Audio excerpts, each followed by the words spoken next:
Hello, everyone, and welcome back to Pokemon Ice. I am your DM, the Gold Crow TGC, and with me I have five lucky participants who get to join me on this adventure through frozen wastelands and dragon slaying.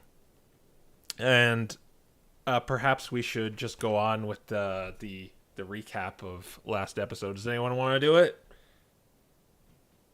I'm down to. Okay, well, go ahead, Geek. Alrighty. Last time, we set out from the Hollowed Flames camp after successfully returning the Ashen Scepter to them. After traveling a few days, we encountered members of another group, Abolition, alongside the consequences of our actions. We found two feral They were carrying two feral Eevee, having nearly starved to death when their parents were killed trying to hunt for food. After a fairly aggressive interaction and many unfair questions, we offered some rations and parted ways. Upon arriving back in Calder, we found the town destroyed and covered in ice. Reasonably worried, we took to the town and discovered that a white salamence had attacked before being fended off and fleeing to the nearby fortress. Worrying about the possible danger this feral Pokemon could present to the area, we decided to confront it with the assistance of the MDRA. Excellent. Very brief, to the point. Grab yourself that inspiration. You're probably going to need it. Okay. So you guys were shopping last we left off. And did you decide if you wanted to buy anything more, or you all good? Yeah, we bought some stuff. Bought some stuff and some things. What did you buy? What stuff? I bought 2 healing potions, I believe. Yeah. I mean, I bought the resistance potion. I Okay. have that ready. Yeah. And I believe we received some things from Estelle, and I received a greater healing potion from that. Just going straight for healing. Oh yeah, we got the Nox spell scroll from her as well, which will come into play later, I'm sure. Yeah. And Sabrina also learned some spells from her sharing her spell book. Yes. Correct. Rather Namely than fly. Just you mentioned here because I wanted to do this. So she is now the flying Fennekin. maybe whip out the stick and start flying on it. Yeah. Yeah, I was like, Fennekins only fly on sticks. Well, she Because has- once they land, they eat the stick, and no one knows how they got there. You said you were going to do something. Yeah, I was just saying more in the sense of I got to make sure I list this down, but I was also picking up 2 healing potions. So All right. you got to be ready for this. Yeah. All right. So I believe we started right in the morning, so the whole day is ahead of you. Yes. What do you want to do? You see the town kind of still recovering from the attack from the previous day. There are members of the Expedition Society. You can see helping out with removing the ice and rebuilding. What you kind of notice about them, by the way, is their winter gear looks a lot better than everyone else's. That makes sense. Mm-hmm.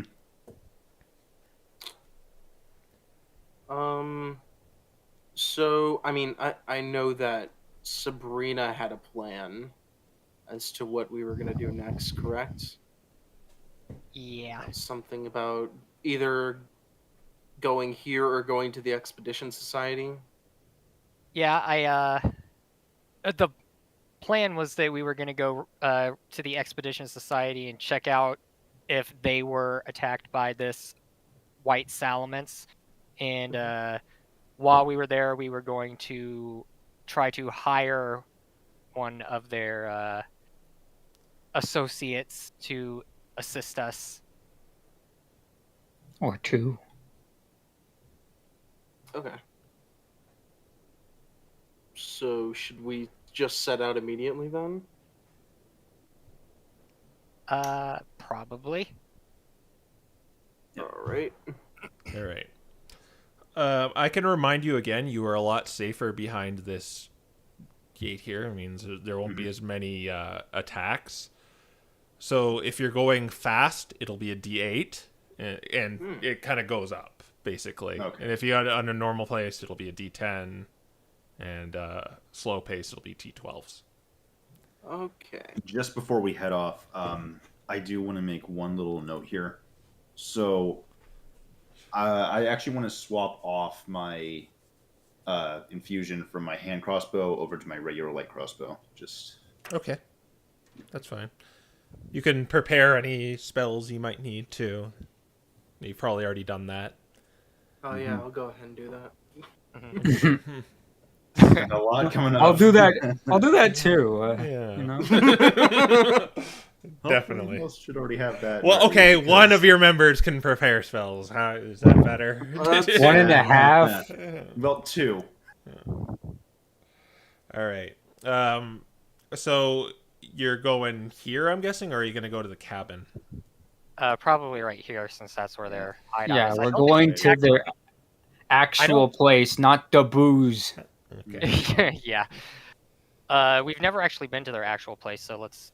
This is a Yeah, chance to yeah. kind of see what This'll that's be, like. Okay. First check-in. Maybe this time they'll be sober. I doubt it. Maybe. So fast pace is 4 hours. Normal pace is 8 hours.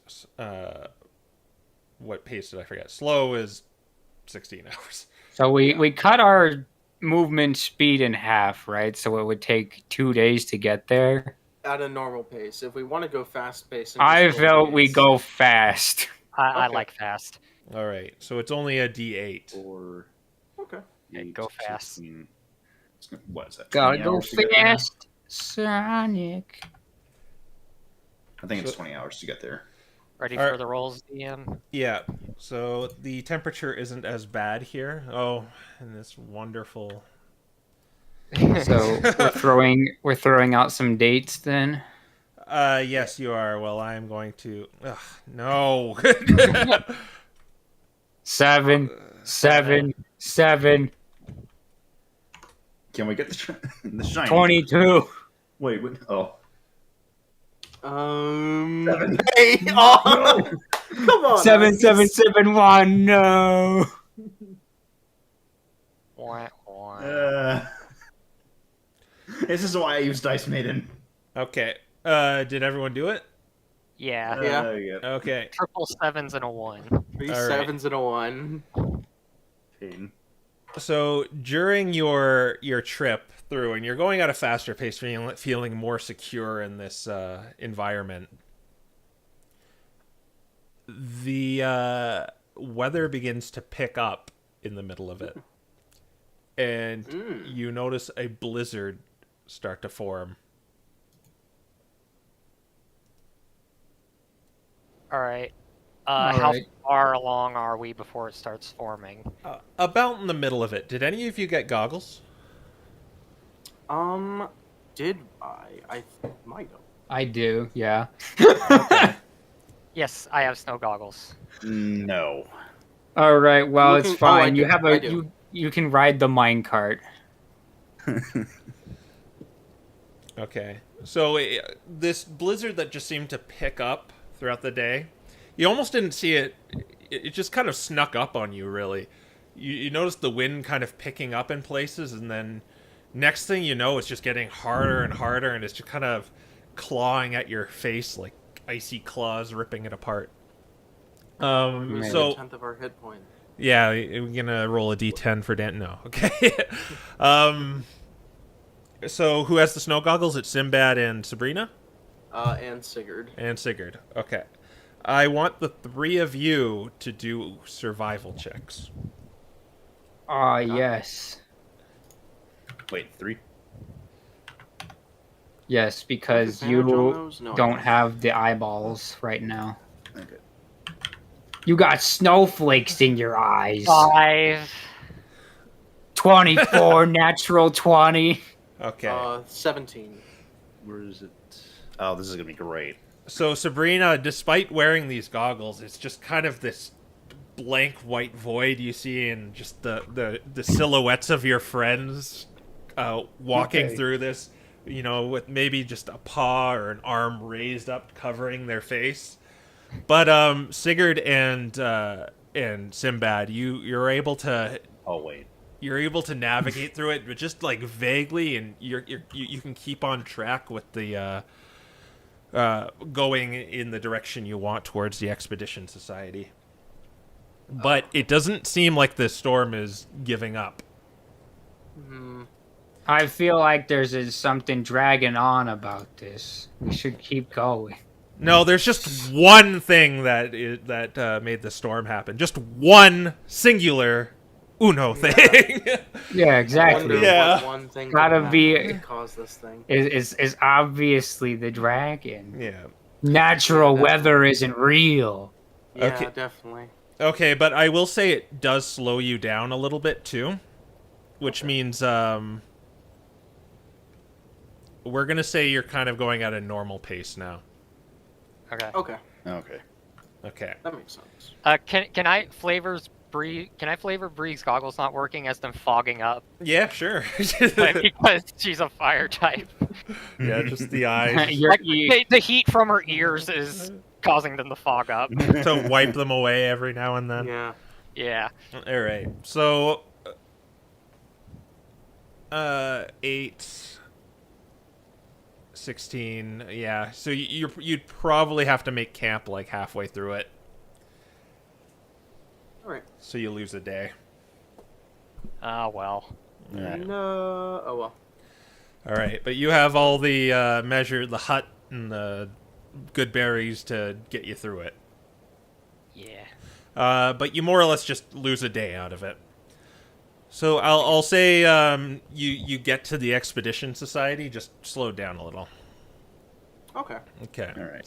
I assume you'd go on the same fast pace the next day? Yeah. All right. Yeah. All right. So yeah, you forward in the storm, and you see a building kind of appear in the horizon. About it's still morning, kind of close to the afternoon, like about 10, 11. And there is kind of a gate surrounding it. These large beige gates. Can't really tell what the material. It looks kind of be stone. There are 3 towers on in between these gates. What the ones flanking the middle one are much taller. They reach to about 30 feet. The one in the center is only 20. There doesn't appear to be. It doesn't seem to be heavily guarded or like the Camp Daybreak. In fact, there's no one outside. Maybe it's because of the blizzard. Maybe this is just how they do things around here. But there's just kind of this great door, about 10 feet tall, in the center tower. There's no doors on either the other towers. They are connected to the middle one, though. There's several windows. You can see some light coming from them. It's hard to see with the blizzard, but that's where you kind of stand in front of this place. I assume it's too our vision is a little too obscured to tell if the ice dragon had gone through here, kind of destroyed some things, or No, like it that. looks completely fine. It doesn't look like Okay. comparing it to Calder, it doesn't look like there's damage to the building or there's ice encasing any of the structure or the gate around it. It seems in perfect condition. There's kind of snow building up on one side of the direction the storm is going, but you find that to kind of be natural. In fact, it kind of looks a little odd because one side the snow's piled up a few feet and the other it's just kind of down.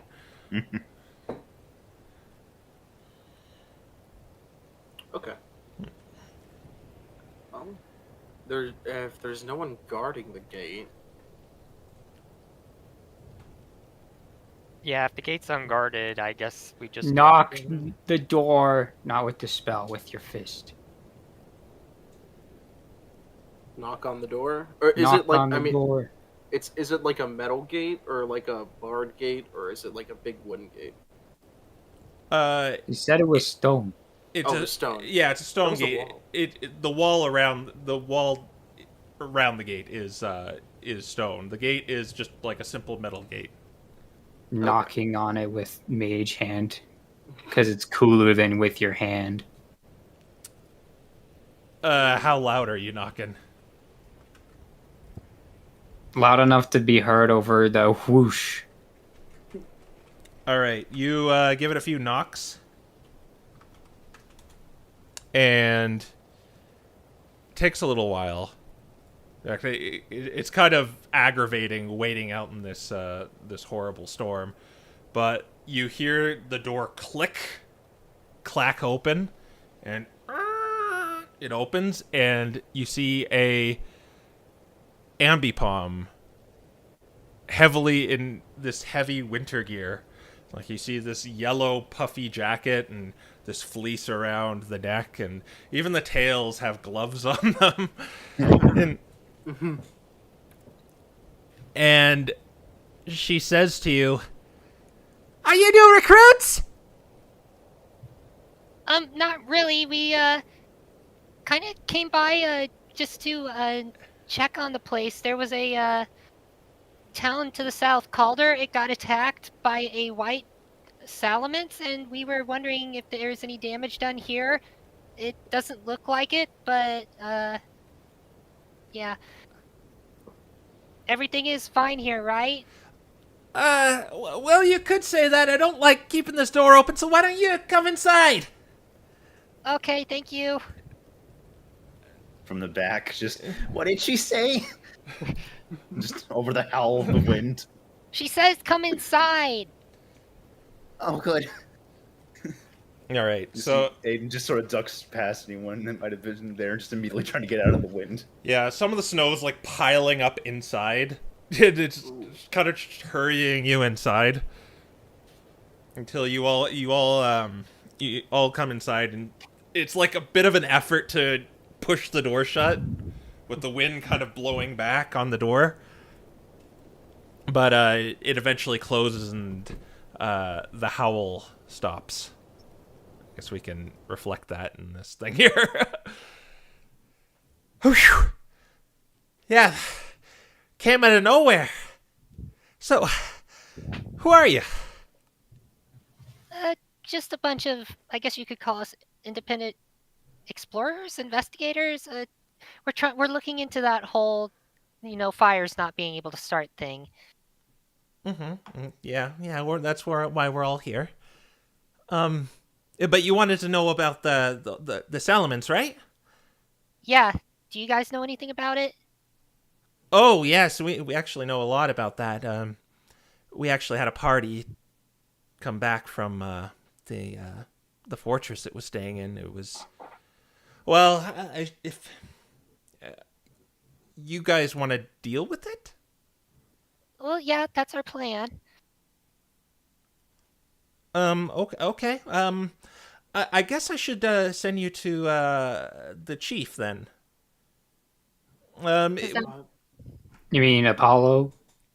Oh no, Apollo's on an expedition of his own. I mean the big cheese. Is the adventuring group that came back all right? Oh, they're still out on. They went out to uncover some ruins of Havergal. They haven't come back yet, but we've kind of expected them to be gone for a while. The group was composed of, you see, the way it works in the Expedition Society here is, you see, some Pokemon can't take that out there, and, they were feeling a little too bigger for their britches, if you know what I mean, and they either headed back or, succumbed to the environment. So the ones, you can't go out there alone, so the partners usually just formed larger groups and went out there, and we've had to do that because of who, and they're less susceptible to getting mugged by who. Right, yeah, makes sense. But anyway, I should I can go give the commander notification that you're here. I'm Liza, by the way. Like extends 2 tails and 2 hands to all of you. We can all shake hands at once. At the same time. How convenient. You're in this kind of large foyer. There's a bench. There's kind of doors all splattered throughout the place. There's a staircase that goes up. You can see a hallway that goes to either tower, and there's steps that you'd reckon go up. It seems they go down too, so there's a basement to this place. But you're told to just sit and wait, and there's a few benches, and there's some Pokemon wandering around the foyer. They seem to be talking amongst themselves, and they seem to be partners, is how close they're talking and laughing together, and how kind of divided they are from everyone else. But they're not just completely ignoring them. They may just give them a wave sometimes too. So the atmosphere is kind of pleasant, homey around here. All right. Well, Sabrina's gonna sit down and wait for her to get called to talk to the boss. I'm gonna cast Prestidigitation on Sigurd to hide the that beautiful emblem. He's already put his cloak like over his armor at this point, probably. Yeah.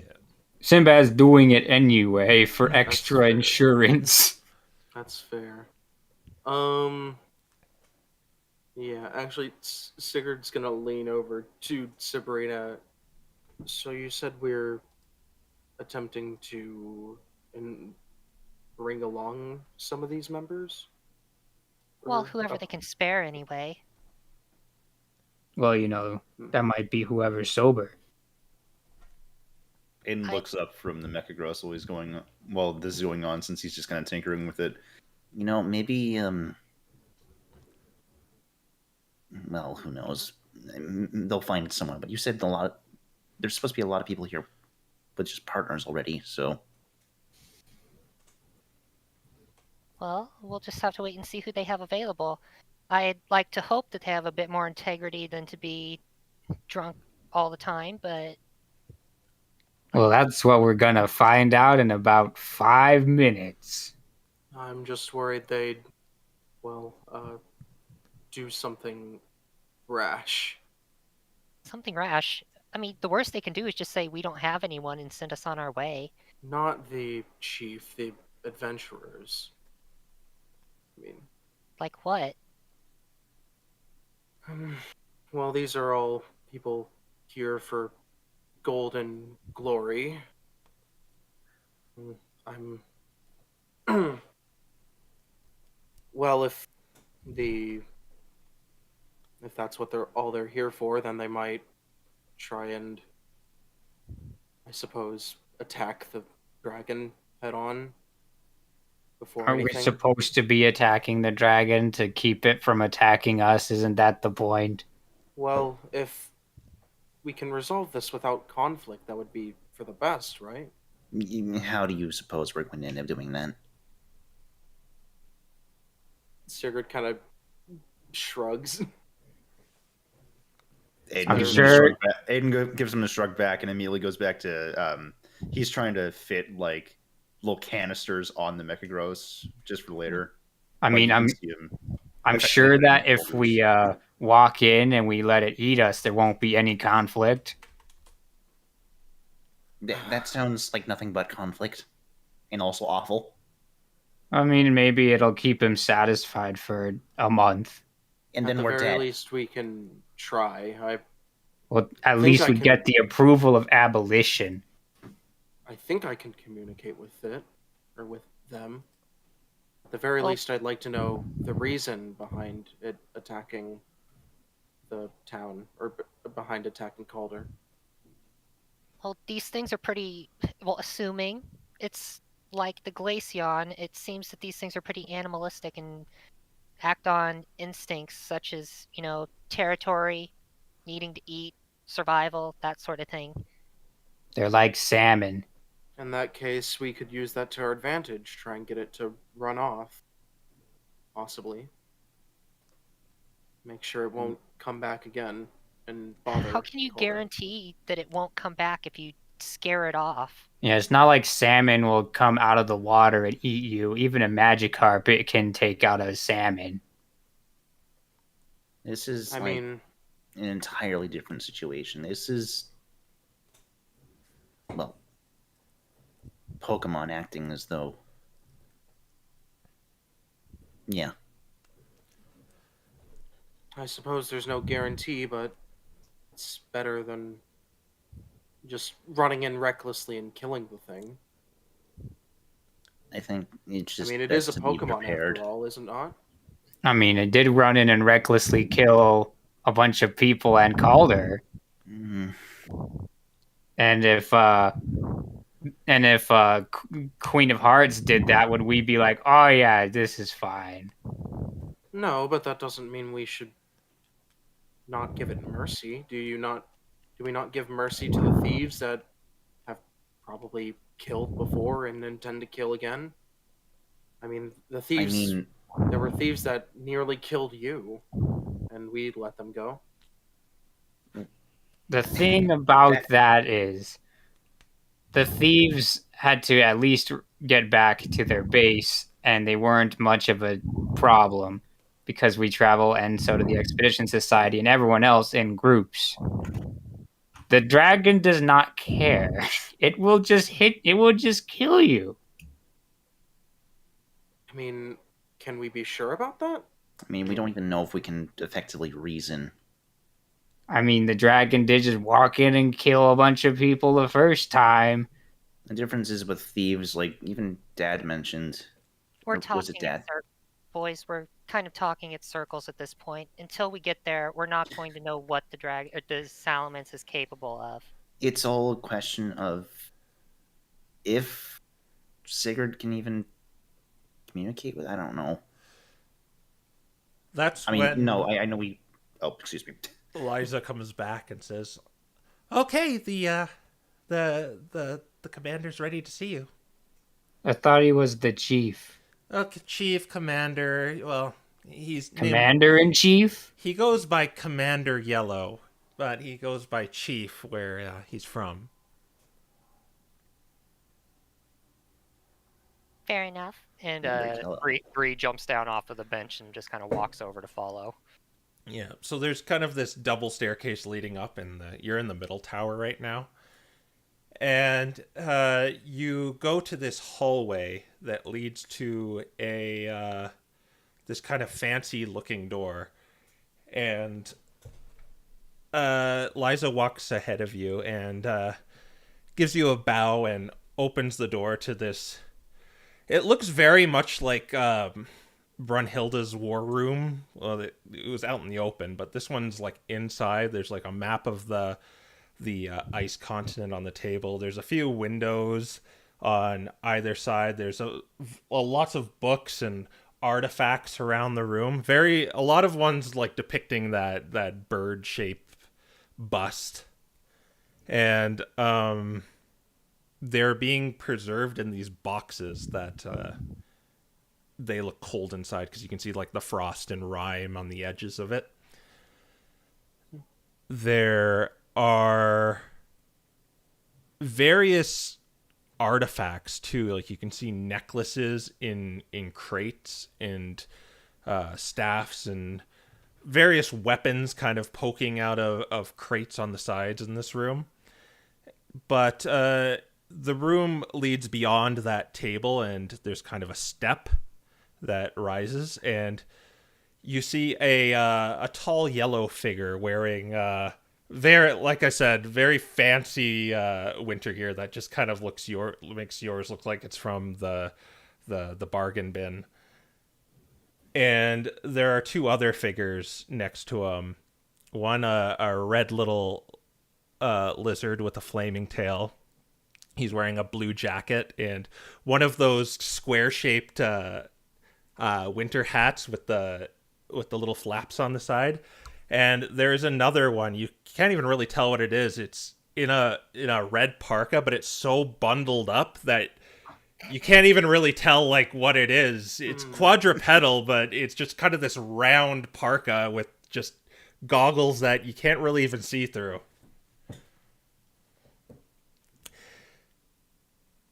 And he says to you, "Greetings.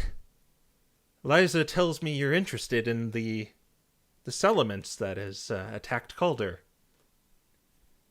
Yes, we kind of want to, stop it because obviously you can't have a Salamence flying around and just attacking settlements out of nowhere. That's when the Pokemon bundled up in the parka goes, and the yellow guy says, "Yes, indeed, it was a big disaster, and we look to solving it before it attacks again." So you four, what are your names? I'm Sabrina. And this is my brother Sinbad. And that's Aiden, and that's Sigurd. Pleasure to meet you, Sabrina. I am Commander Yellow, and these two young charges right here are Commander Red and Commander Green. Well, it's nice to meet all of you. So, first and foremost, have you seen this creature before? Technically, yes. Only briefly. We were heading back to Calder as, as the attack happened. We saw the I saw the Salamence flying north. Well, do you know where it is right now, should I say? Oh, Yeah. yes, in fact, we do. We have its presumed location. That's part of why we're here, was to make sure it didn't hit here first. Are you assuming it's in that fortress north of our base? That is correct, yes. Yes, that is right. It's not there anymore. It's not. No, it moved again. See, Well, yesterday we it had to be dealt with, so we organized a sort of a collaboration with Abolition to try and capture it. Needless to say, their methods of trying to tame the beast and capture it without lethal force sadly didn't work. well, surprise, surprise. The good news is, though, it didn't move very far. He gets his two young charges and he walks over to the table. He's like, "Over here, my friends." All right, Yeah. we go over. So on this map, you see, you actually see a few things. Before he starts discussing it, he sees, you see the map right now? Yep. Yeah. I suppose I should show the, our lovely audience here. Okay. All right. So he has, so what you mainly see is just, excuse me, you see a few places X'd and circled. You see the bases. You see that X'd. You see that X'd. You see that X'd. You see this circled. You see basically all the bases are X. They're all X'd except the ruins, which are circled. Is the cabin okay? The cabin is X. Okay. That is just that is not X'd. Okay. You see You see a question mark here in this area. Uh, Do you want me to hold it there for you? There. Oh, Okay. well. Someone dropped one. And you also see the question mark here as well.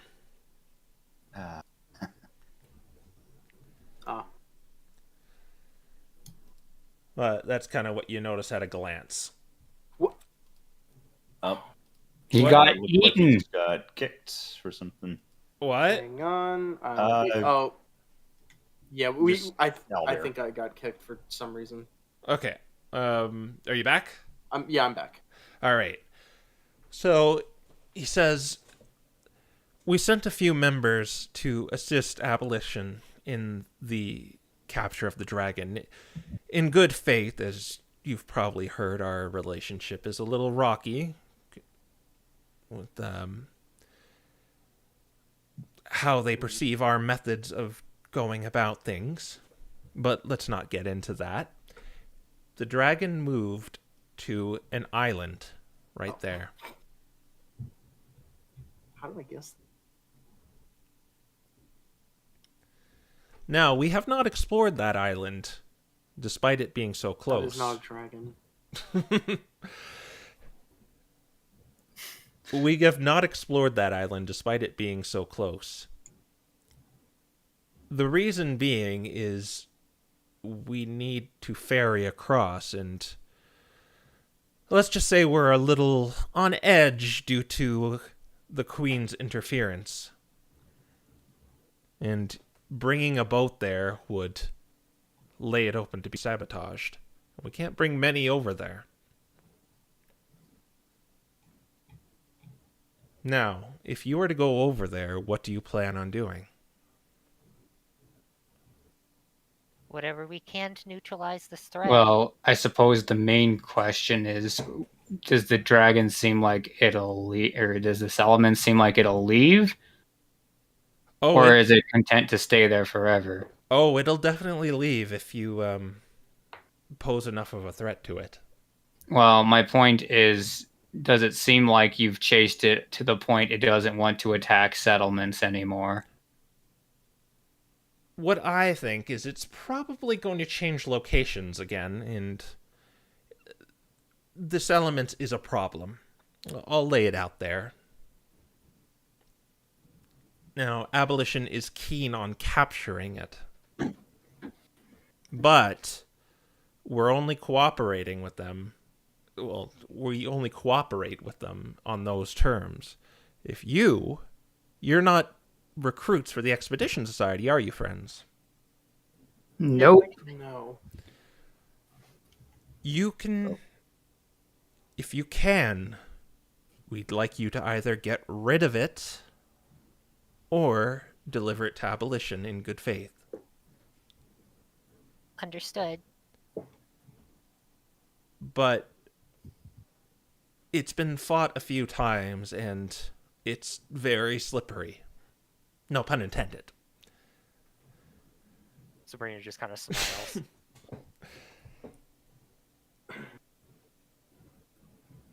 There are things you should know about it. All right. I sent a few of our members willing to fight the beast to the fortress to the north.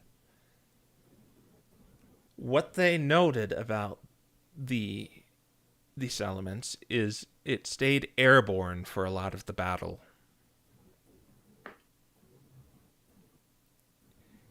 It let out a devastating icy breath that knocked a few of our members unconscious.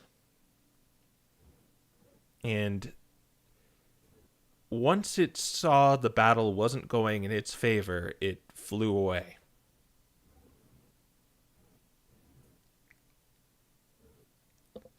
So, do you four have means with dealing with something like that?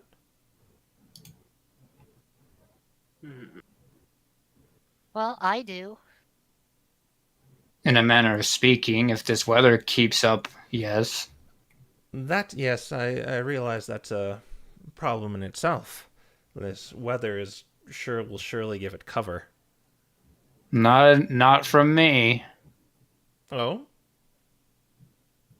If it wants to go fly in the sky, I'll send it crashing down as long as the weather's like this. Well, that's excellent. And I can just straight up fly. Oh? Do you work for the MDRA by any chance? We've worked with them, but we don't work for them. Well, it's a shame they're not assisting us. Well, it seems like not very many factions around here are willing to work with each other at all, unfortunately. Yes, I'm not blind to what the others think of us, but you know, Calder doesn't run itself. You need resources for that, and getting these artifacts, as you see over here and there and all around, it pays for those accommodations everyone takes for granted in Calder. We're not just here for treasure, we're here to make sure the expedition goes smoothly. I expected as much. Yes. Well, it's good you see it from our perspective then. Very good. I've been trying to see it from everyone's perspective so far, and that's what makes it so difficult. Well, 'Cause except no- for the Queen of Hearts, obviously. Oh, Right. yes, she's been a big nuisance. That's why I hope she doesn't interfere with this plan. But back to the point, my friends. There is a little problem, as you can see, is where the settlements is located. There is water around. He just starts like pointing all around. There. We were actually deciding on who to send, but you see, many of these recruits came here for the call to adventure, not to be glorified mercenaries. And there are things we want in that fortress as being unexplored. So I have a small request if you can give the Expedition Society 50% of what you find in there. Bree just kind of looks at the others. Even though we're providing about 60% of the force. Well, that's not necessarily true. I'm going to send a member with you. As I said before, that settlement is very slippery, and we can't have it get away. But that's 4 of us and 1 of... I'm providing you a way across there. And he nods to the Charmander, and this guy seems like almost about your age, Aiden. And he grabs a little box, and he hands it to... he walks over and hands it to... Let's just say Aiden. He just kind of walks up to you and just hands you a little box. Okay. He takes the box and starts looking it over. Well, the kind of Commander Green is like... Yes,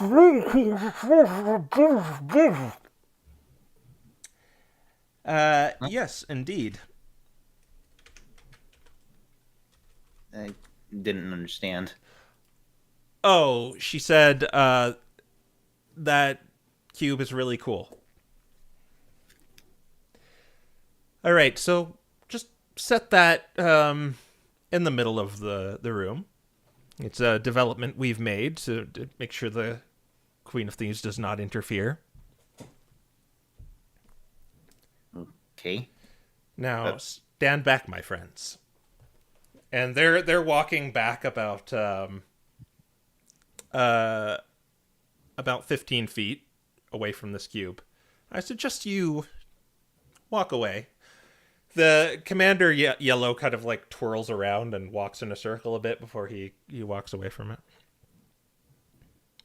Aiden sits the cube in the middle.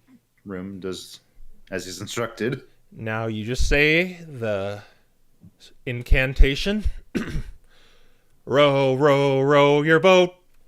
And as he does that, it kind of like just starts unfolding and just like it's like almost like a transformer. It just starts unfolding into a big boat, and there are 2 oars on the side of it. While this is happening, Sinbad's gonna whisper to Sigurd, "Do you think we can get 70-30 if you use water walk?" I don't see much of an issue if we. I don't see much of an issue of a 50-50 split. Especially if they are providing transportation. Well, that's the thing. You could provide it too. I can? Behold! The innovation of the Expedition Society, the folding boat.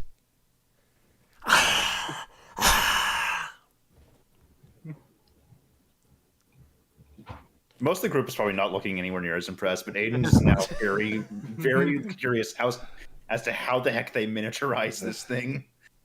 Are there magic mouths set up around the room that let out a cheering Yeah, sound? that's exactly what Oh happened. my gosh. Okay, perfect. Wow, they're one step closer to a magic mouth computer, Aiden. Bree rolls her eyes. Oh my gosh.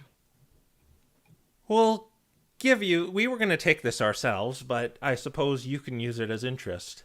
All you do is speak that command phrase, and it will, who's going to take it? I guess Aiden will, since he Okay. was the one who was handed to. All right. It's actually a kind of a mouthful what this does, so Okay. I'll just post it here. You do have to attune to it. Oh, okay. It's just Commander Yellow was attuned to it already. Really? It's a Wow, we can use it as a shulker box. I didn't know it was a tomb. It can actually turn into a much larger boat, too. Oh. Oh, wow, yeah. Oh, wait, I don't think it is attunement. No, it's not. Oh. Yeah. Okay, yeah, you can just hold this thing. All right. Makes it a lot easier. All right. Just make sure once you get to that island, you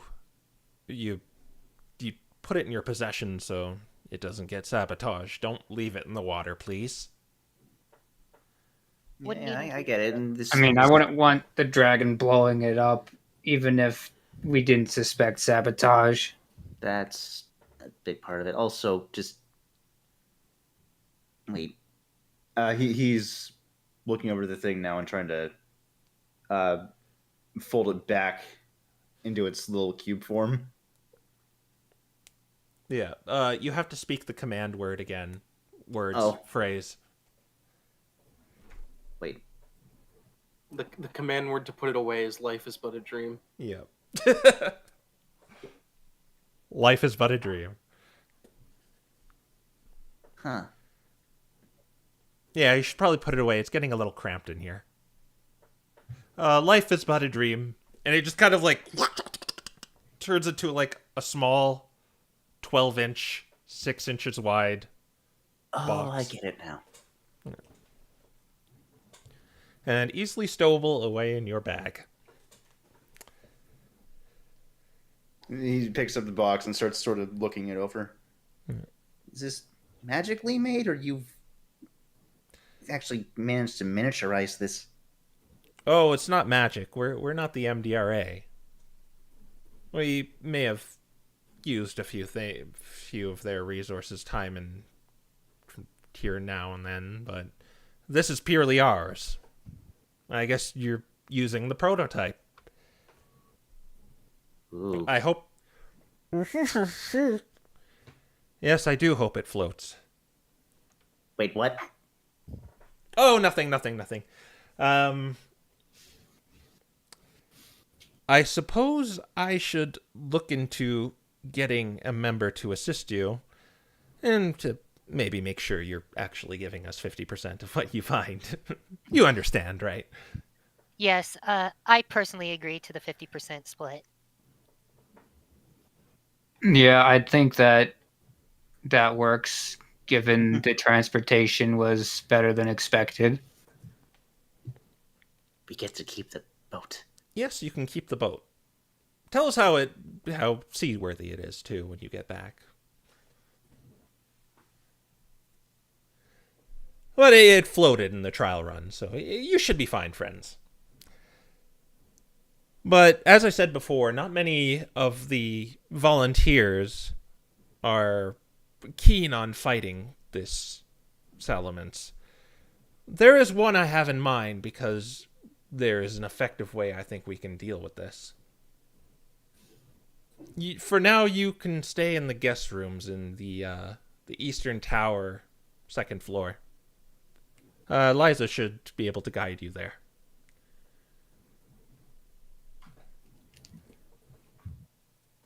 Thank you for your hospitality.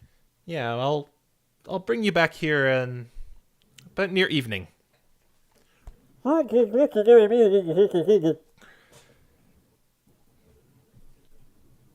And Liza kind of guides you out of the room.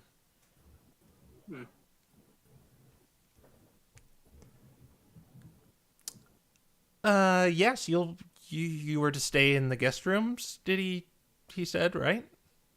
Yes. I shall bring you there. So Thank you. you go through the base and go up the Eastern Tower. You can see indeed there is a basement to this place as the staircase kind of goes down as well. So there's something down there. But you are going up, and you go to the second room or second floor on the Eastern Tower, and there's a series of hallways. You see some Pokemon coming in and out, and you are guided to this comfy little room that looks very similar to the accommodations you were given in the cabin. And she escorts you in there and says, I'll be sure to gather you up once the commanders are able to find a suitable member for you. All right, thank you.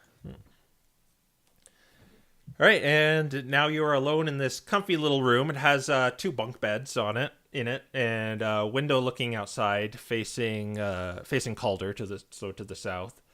There's a little chest to put items in, and there's a few drawers, but nothing really in them. The window's very hard to see through too because of the storm outside. Right. First question. Yeah. I was gonna ask if we could see north to the fortress, but I forgot about the Prestidigitation. It's not.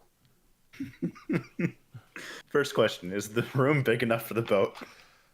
Well, as you saw, it has 2 modes. So Yes, but is it big enough for the smaller one? It's 10. Yeah, definitely. It's only 10 feet. It'll probably It's a 15-foot room, so it'll be really awkward because you'll have the 2 bunk beds, and then you'll have the boat in the middle.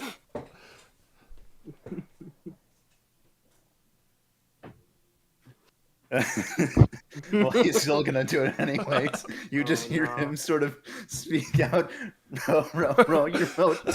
The ship expands, and the first thing he does is so he's actually going to test something out of curiosity, and he takes an apple that he stole out from his backpack, and he does this really quickly before anyone sort of has time to process what's going on. Yeah, he drops the apple in the boat. You mean before anyone can get out from under the boat you smashed him with? Everyone roll a dex saving throw. So it expands, and all the kind of the furniture gets all like knocked around a little, and there's a big thunk on the door. But yes, you do this. You get the apple out while everyone's probably like deliberating on what they're gonna do. Just all of a sudden, this boat just appears in the room. And then as soon as he drops the apple in, life is but a dream. And begins to shut with the apple inside of it. We're gonna check this later. Did you really have to do that now? You've messed up all the furniture. Look at this. You should look at your hair. What? Is there something wrong with my hair? And she's gonna start looking around for a mirror. Yeah. Yeah, I like to think that it like smashed half of her hair, so it's like one half is nice and the other half looks like a complete sprig. What? He doesn't even sort of realize what he's done until Sabrina points it out. Sigurd's gonna start putting the furniture back. Yeah, it's kind of the drawer got knocked over on its side, and Ooh. the bunk beds didn't get knocked over, but they kind of like dragged, they kind of tilted. And they said that the toys that they gave Bree and I were dangerous. Oh, good lord. What? What'd I do? Oh, wait. Bree's like trying to fix her ear. I like to think Got that scuffed there's up. like a Sinbad face smudge on the window too. Yeah, you definitely got kind of thrown for a loop as this thing expanded. Sorry. By the arm. So, we're planning on capturing it, correct?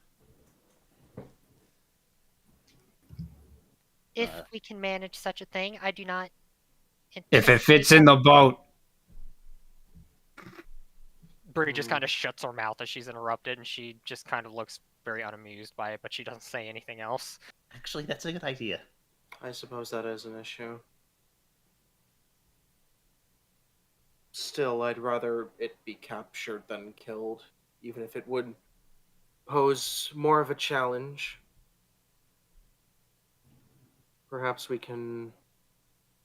might need to purchase some sort of bindings that would be more effective than just rope. Probably should have been something we did back at Calder. I'm sure they have stores of some sort here. I don't think they have stores of dragon binding by.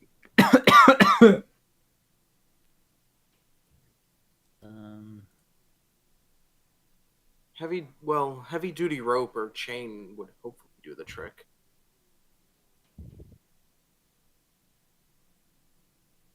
I imagine all we need to do is bind its limbs and, well, obviously its wings and its mouth, and then it would be relatively harmless as long as it doesn't break out.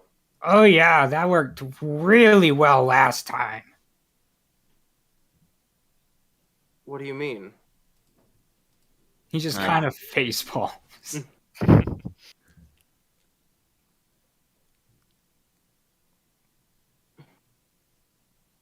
Regardless, I'm sure we can find some sort of higher quality bindings than what we have on us right now, than the rope we have us on us right now. If not, then rope will have to do. Yeah, but how are we gonna get it across the water? Well, we do have a boat. It is a salamance. It's large, but not incredibly so. Well, Sigurd, if you want to do that, that's fine. You should probably go find that before. Well, I don't know. Are we allowed to roam around this place? I don't know. Do you think that if we put Aiden in the boat and he said the word, that the boat would fold him in? I really don't think we should be testing that on him. That's why I put the apple in. Well, we could. Well, that's not a living thing, though. It's not like you can stuff your head inside of Sabrina's bag. Well, Push I this mean, for later. yeah. Because if you could jam the dragon in the thingamajig, that'd be Well, how are very we- easy to move it. Well, then how are we getting across the ocean? Or I suppose this is after the ocean? Well, that's when you're gonna have to use your water walk trick, unless you want to risk sending out a dragon. I don't believe that would last long enough to cross the ocean. If we move really fast. I don't think that would work, Sinbad. Unless Sure, it's it will, a especially very- because I have the rope trick. If we have to take a break halfway through, we just take a break. I only have one of these, and it only works on, well, one set of boots. He kind of pulls out the ice rune. Oh, only one. I thought it worked on a bunch of different things. No, this isn't, well, the water walk spell. I think that's what it's called, at least.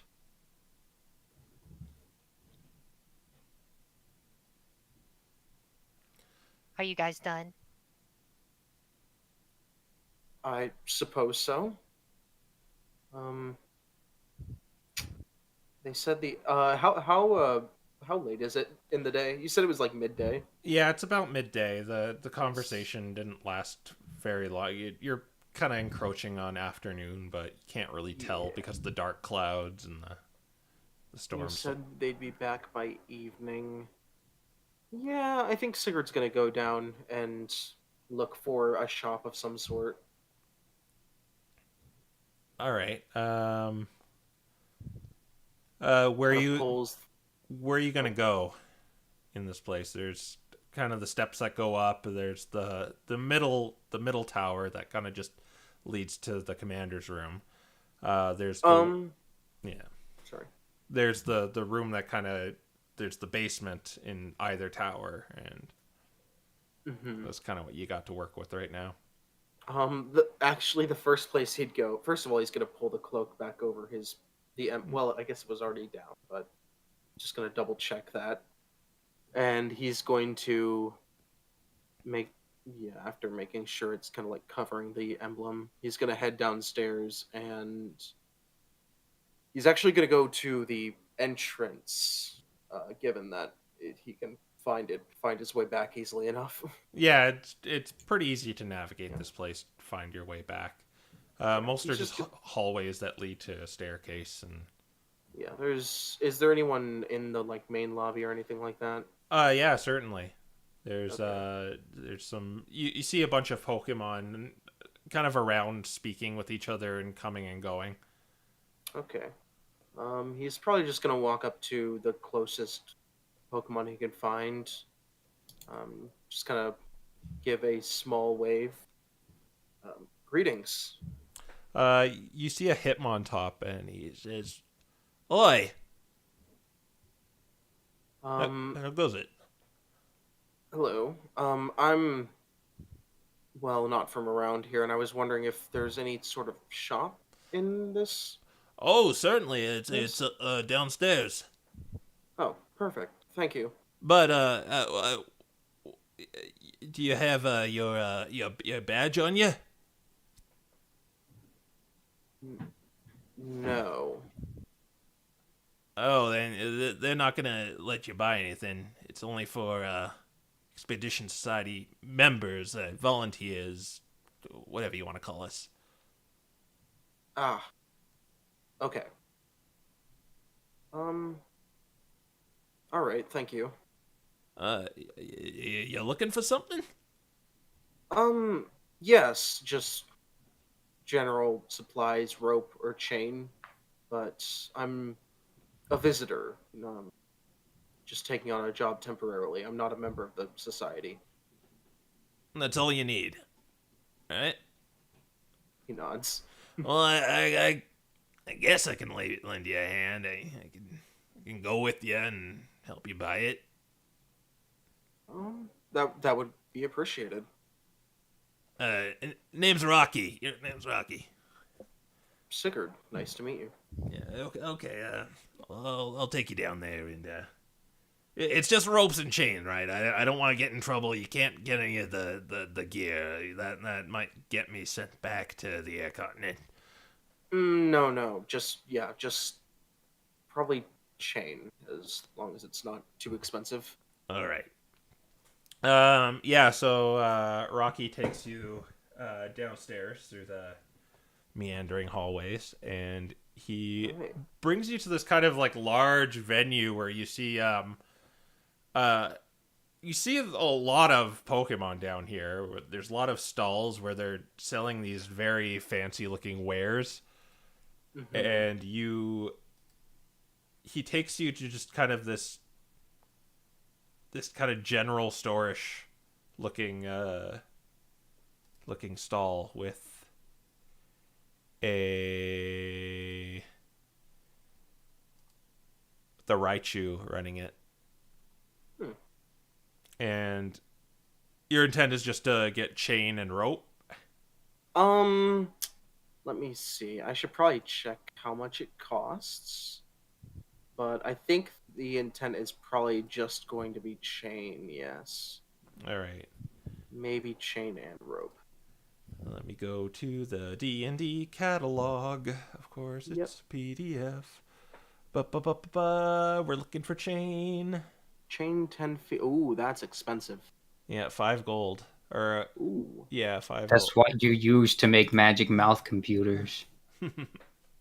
Is it actually? Yep, it's actually 5 gold. No, I'm not talking about that. Oh, I'm talking about Fire Allah. That's one of the things you can use because it doesn't rust. Oh, I guess it's what? Or, I mean, it doesn't, it doesn't matter. And then rope, hempen, or rope silk. Well, you know what? I'm probably gonna buy another thing of 50-foot rope because mine is gone. yeah, that's probably a good Broken. idea. I don't want a meta game. Out of character, would I know the general size of a salamence? Would you? That's good. That's a good question. That's my new weapon to those kinds of questions. That's fair. That's fair. You know what? Well, as one dragon to another. Yeah. I guess he does. All right. Maybe Okay, comparing that's it to yourself and. I'm gonna go ahead and buy myself 30 feet of chain. All right. So he can offer you a 30-foot chain, unless you Okay. want 3 10-foot chains, but it'll cost 15 gold for both. I'm gonna get a 10-foot chain and a 20-foot chain, if that's all right. Yep, that's fine. It's same price, just it's not linked. Yeah. All right, and you're gonna get a rope. Yeah. All right, that's in the general store. Are you getting the hemp one or the expensive silk one? The silk one is probably worse. Yeah. So the hempen. All right, so that's just 1 gold per 50 feet. And you can get 100 feet one by spending 2 gold. Yeah, I'll just get 2 separate 50 feet ones, actually. All right, perfect. Is that all you want? Yep, that's it. All right. So you Rocky's kind of your middleman, and he pays for this chain and rope, and he's like, "What are you doing with all this?" Well, I'm taking on a job with the chief there. We're going to deal with the salamence issue. Oh, I don't want any part of that. I've heard that thing did a number on Calder. That it did, and that's why we're out here. Yeah.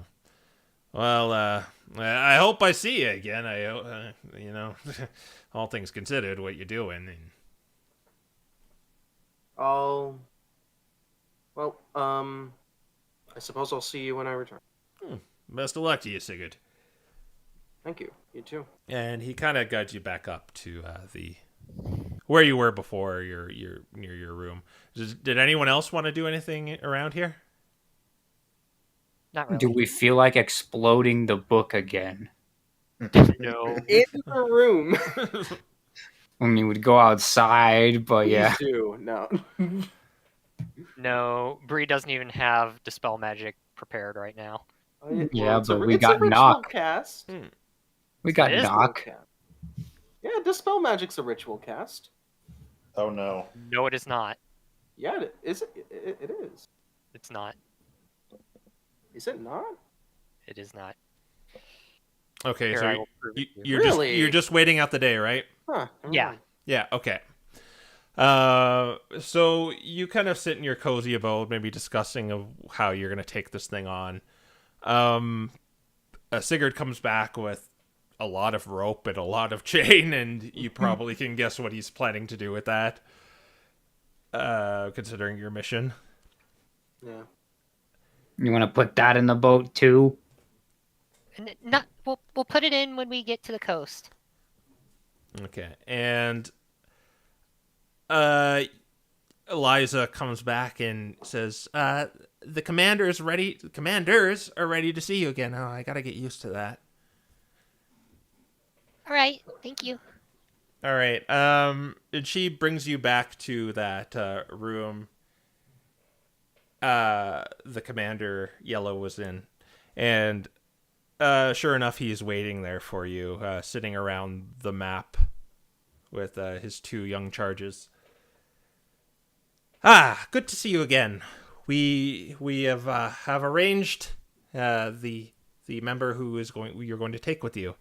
A lot of them didn't want anything to do with that island, but we sure enough found one, and it was the one I was looking for. And he says, "Robin, come out, will you?"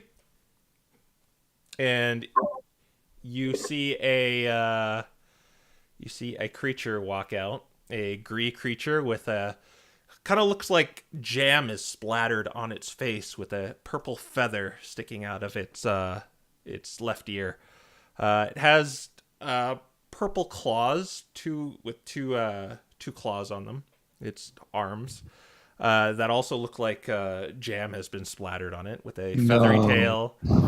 No. And 2 clawed feet and red eyes with a single fang sticking out.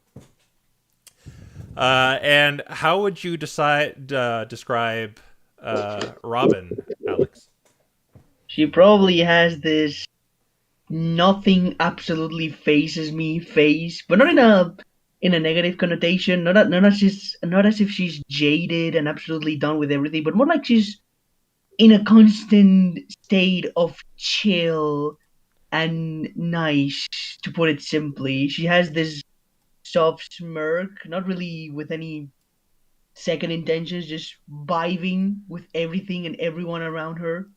She looks her. She looks right at the large commander and goes, "Sup, boss?" Yes, it seems we need your area of expertise for this mission.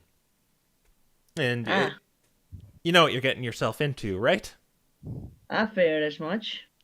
People don't want to mess with good old big flying lizard, so I figure you require of my skills. See, with the past 2 encounters, friends, the settlements seem to elude us by escaping, and I figured if we slow it down with some what's a nicer word for poison? I would like to. I'd rather call it. Not a life juice. Sure, we can go with that. Not a live juice, but this juice that he pulls out, this little vial, should do the trick. And he hands it to you, Robin. All right. This She's gonna grab it and inspect it carefully. Yeah, it's in a little glass vial. It kind of has this almost opaque beige hue to it. This should slow it down should you hit it. There's about 3 doses you can try and hit it with, but if you do and it succumbs to it, it will slow it down considerably. At least that's what the tests on a normal elements showed. But you will be accompanying these 4 fine Pokemon right here. All right. She takes a glance of on at everyone at the room. Yeah, you Point. see. Sup? Name's Robin. Sabrina. Sinbad. Sigurd. Aiden. You can call that one Junior Green. You got it. Little Green. Little green shall do. I'm fine with that. Nice. Anyway, as I said before, if you need to do two things, it's if you slay the beast, as that is seeming to be the action, in my opinion, we should take, because it has attacked several of our less experienced volunteers of the Expedition Society, and I honestly don't see any other way of dealing with it. But Abolition wants it alive, so if you are to slay it, I suggest you dispose of the body. Don't worry about it, boss. They'll never see it coming. They'll never figure out a thing. Just a little bush, little Splash. stone attached to a wing or to a tail, and off to the sea. No one will know anything. Just a little gift for the Sharpedos. Yes. There's feral Sharpedos out there. Probably. We don't know yet, but... Yes, most likely. But the island isn't that far away. All right, you got it. But, if you are able to subdue it without ending its life, we would like you to bring it to Abolition. Okay, that's fair enough. Do we have any way of safely escorting it to Abolition? Well, I just gave them the cube, the Ro cube, we'll call it, without activating it. That should be able to fit it on in its larger form. Just don't keep it on while you pack the boat up. It'll be ejected. No worries, no worries. We're probably gonna need let's see, we'll probably want to acquire rather large muscle and probably some change. Sigurd yes. pulls out rope and chains. That's when the little Charmander pulls out chains, but then sees you with them, and then just kind of puts them back. And you're a smart bunch. Nice. You brought your own. Good thinking ahead. Anyway, you shall leave on the morrow. Do you have any more questions? Not particularly. It seems pretty straightforward. Yeah, this is. You mentioned ejecting the boat. Oh, if anything, if a living creature is on the boat while it packs up, they'll just simply be ejected. Oh, that answers that question. But you can store objects on it. Oh, cool. How long before you return to the water continent? Well, hopefully by the time Apollo's ready to lead and the fire curse is solved. One or the other. All right, Yes. well,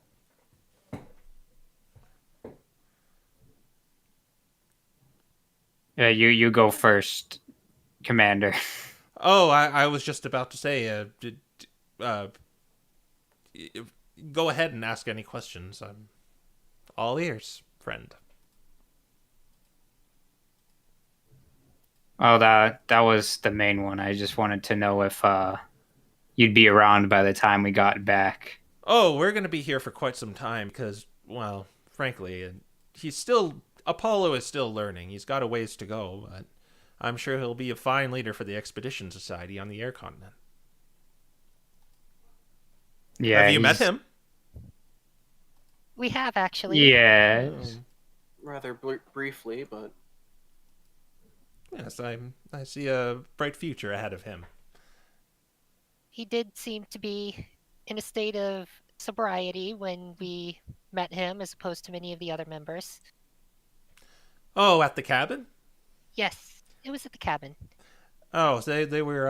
I assume they were celebrating before their big expedition. Yes, that seemed to be the case, though I would think that would be something you would do after an expedition. Well, you Let's see, say- they leave for days on end, young lady, and we got to enjoy the time that they have, and I don't think it would hurt any. Mm. I suppose. I mean, they're out right now.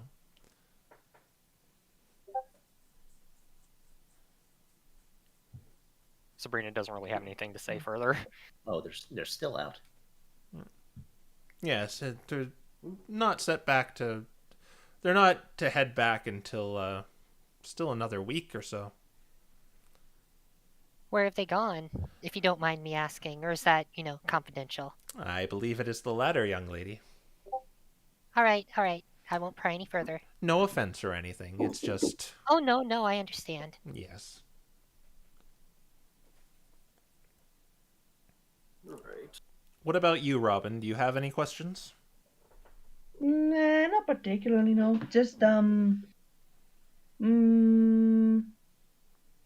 not really. Don't really have any question myself. You don't you worry about a thing, boss. We'll arrive there, we'll do our thing, and everything will be peach. Yes. I foresee you coming back with good news and Yeah. a lot of treasure. Oh, preferably. Yes. So do you guys have any more questions you want to ask him, or is it just okay to see you off? No, I don't think so. All right. I think we're ready. All right. So it's kind of late in the evening. The commanders are going to let you stay here as a gesture of good faith, even though you're not Expedition Society members. It is away from Robin. Robin gets her own room in like kind of the better quarters. Sounds. But that is where you stand. Did you want to discuss anything during the night, or do you want to discuss it with Robin? What you're going to do about this dragon?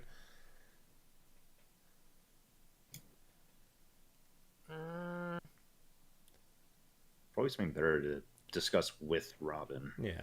Yeah. Okay. Yeah. I think all the discussion prior is kind of what. All right. And that poison you got, Robin, it's 3 doses, so you can apply it to 3 different weapon attacks. Right. Or prepare it, and it's a Constitution 15 saving throw, and if they fail, they become poisoned and afflicted with the slow spell until they Oh. until Ooh, they that is nasty. I Yeah. like that. until they can repeat the throw at the end of their turns. All the potent stuff. Yeah. Nice. Gonna need to take a sample for myself. Well, you have only 3. Aren't you a poison type? No, I mean a sample in the sense of Yeah, that's so Yeah. rude. That's rude of you to assume all poisons are the same bad. How dare you? I mean, can poison types eat poison? Is that what we're talking about? No, I mean Maybe, taking but a they can't sample. produce they can't produce a different type of poison. I mean taking a sample as taking a little good look at it and see if I can make heads over heels of how I can make it myself in my own free time one of these days, maybe. Yeah, find out where he got that. All right. So I'm going to fast forward you to the next day. The blizzard has kind of died down, but it's still kind of your vision is still a little impaired. And the commanders kind of hail you out and point to the fortress that they were before and say there is a dock on that fortress that leads to the island. That's where you should bring the boat out, and you probably shouldn't use the sail. You should use the oars. Makes Okay. sense. Yeah. Mm-hmm. All right. And Robin comes out, and she has all the fancy gear too. So, Robin, you do not need to make frost checks because Nice. I think you're at like 40 or something. Oh my goodness. Even if your constitution is nothing, you have 40. It's decent constitution, but even then, Yeah. she's used to the cold anyway. It's alright. Yeah. Doesn't bother her. But if something were to surpass that, then you probably have to make it. But as it stands now, you don't. Speaking of which, how cold is it outside right now? Find out. Yeah. Is easy mode. Yeah. Oh my gosh. It's not an easy. Oh, It's that's not not easy easy mode. mode. Okay. So there's a blizzard going on, so that's going to be +5 to that. So it actually is. Oh my gosh. You gotta make the check. Your +40 means nothing here. Ah, shucks. Yeah. What is the DC actually? Okay, wait. Is So it 40? it's 30. It's going to be 35. Oh my gosh. 35. Good okay. grief. Man, 35. I might have to go eat up the soul stone here. Okay, so Oh. the way this okay, so you have 30, Robin. So you add your Constitution saving throw to that 30, and that's what you're rolling. Okay, so just constitution modifier, right? Yeah, saving throw if you're proficient. I don't think you are because you don't No, have I'm not. resilience. So Alright. So it would be +30, and then my constitution modifier. yeah. Alright. Ooh. Can I pop my final soul stone? Yes, you certainly can. Goodbye, soul stone. I don't have anything for that. I have to just hope for the 20. This is what it was. This is why I got it. You seeing the storm, you are welcome to stay in the Expedition Society and wait till tomorrow, but you were losing time. Did you take into account your Ashen Scepter thing too? Oh no. I did. Yeah. So it's 20 Oh wait, that's plus on command. Ah. Oh right, that's what I was gonna mention. So I have 37. Wait, where are you getting that from? Oh wait, no. Whoever Ashen typed The, in Blizzard Scepter. messed up the Ashen Scepter counter. yeah. The scepter was a +5. Yeah. Okay, so that's 5 gear plus the insulation plus the wool, scepter, con. Oh. Okay, that's Oh. a 24 plus. So what was the dice rolling command again? I'm So not you just put familiar. slash R. and then Uh-huh. select it's so annoying now. And then select one of the rollers. Okay. Yeah. Oh, Then you boy. input the thing, then press enter. Okay. So I just. Oh my gosh. I keep hearing a Discord boop, but I don't know if that's me or not anymore. Mhm. It's I'm not if you sure. have alerts on for this channel, it's probably No, wait, that's 48. that's 2 fails, isn't it? that is 2 fails. Yeah, I'm and scared to then- roll, guys. Do it. What could possibly go wrong? It'll be fine. That could go Don't wrong. Yeah. So you are all gonna get. You've already made the roll, so I think you're set on your decision of setting out. So Well, that's okay. We only need 2 of us to pass it. no, you all take exhaustion, and you won't get the benefits of a long rest because. Wait, Oh, what? wait, we Wait, all take at the exhaustion? start of I thought No, it was no, no. 35. No, Oh, whoever okay. passed it, Oh, okay. passed it, but whoever didn't. Oh, the check is 43. No, don't worry it's- about it. I'll make you a warm meal when we rest. Don't worry. So is this exhaustion for the day or at the end of the day? It's for the whole day. Oh my gosh. And so, yeah, it's only 35. So whoever So I got passed. yes, okay, you passed. But everyone is going to have exhaustion and won't get the benefits of a long rest. Cool. Are you going to head to the dragon? I mean, it's only disadvantage on ability Well, checks. we're here. Yeah. I think we already prepared to set out as a thing. The fortress is mine. The player in me is saying no, but the storyteller in me is saying yes. So you arrive at the fortress. It is a very cold day today, and there is kind of this cylindrical fortress sticking out of the ground. There, it looks like that damage has definitely been done to this place. There is pieces of the side of the battlements at the top taken out. There's kind of ice encasing some of it, the side of it. You see that same ice kind of splattered throughout the snow. If you go into the fortress, you'll notice it's very empty. Robin, you know the Expedition Society has already took all the spoils from here. All right, all right. Okay, very well. Well, it's safer than the outside elements. You can see the ocean, and you see off in the distance you see the island, and it doesn't look like a normal island. It actually just looks like a mountain, but at the top of the mountain there is this building, the structure that kind of has the same kind of cylindrical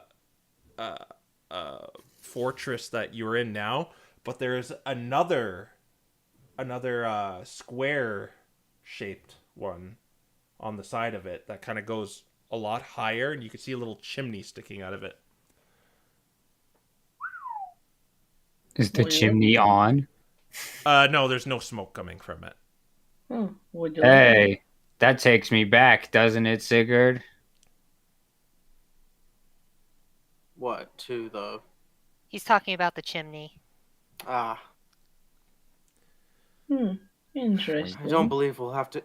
I seriously doubt we'll have to go down that anytime soon. Aiden By is the just way, kind of the- staring at them, waiting for an explanation. And the conversation ends there. Okay, so you have a choice to make here. When you take a long rest, it is not going to get rid of the exhaustion. But if you wait till the next day, you can. But it's going to waste 2 days. We can't waste that time. I don't think we can afford to waste that time. That's when Brunhilde's gonna show up and kick down the door. We left early on purpose for this reason. So who's suffering from exhaustion? Just so I know. Me. Aiden, Sinbad, and No, Sabrina? just Brienne and Aiden. Okay. Oh, I just- used my oh, soul stone. Oh, You right. did. It's the stone. Yeah. All right. So yeah, it's just ability checks. Are you going to head out now, or when do you want to arrive at the island? At night and day, this day or the next? Can we feasibly get there before nightfall? Okay, let's see. I assume you went I assume you went fast to the fortress. You don't need to make a random encounter check because kind of the random encounter is still going, which is the blizzard. Right. And it's going to be a slow pace if you're rowing. So that would have been 4 hours, and then it's going to be 16. So it's 20 hours from like 7 in the morning. Good grief. Ugh. Unless any of you are really good at looking at the dark, I probably would recommend going in night.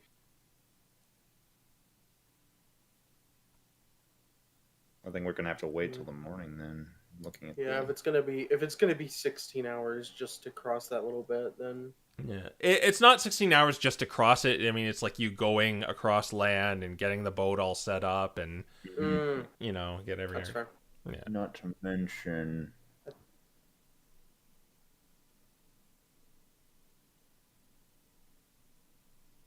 I mean, if We We cross and we should.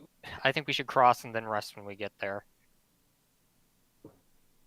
The other problem is we specifically have to use the large ship and not the small one. If we cross, that'll be 24 hours. So we will be forced marching and take another point of exhaustion. No, he said it would take 16 hours. Oh, Crow would be 16. taking up right. Right. My bad. So that would hit 20 hours. and then we'd Would that rest be- once we landed.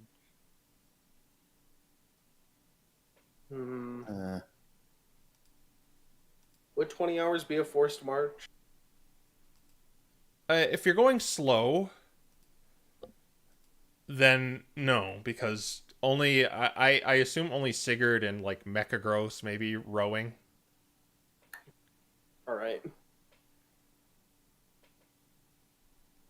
I don't mean to be that guy, but I was looking over the exact stats on the boat, and it said, wait, no, medium creatures. Yeah, they're medium. Dur. Yeah.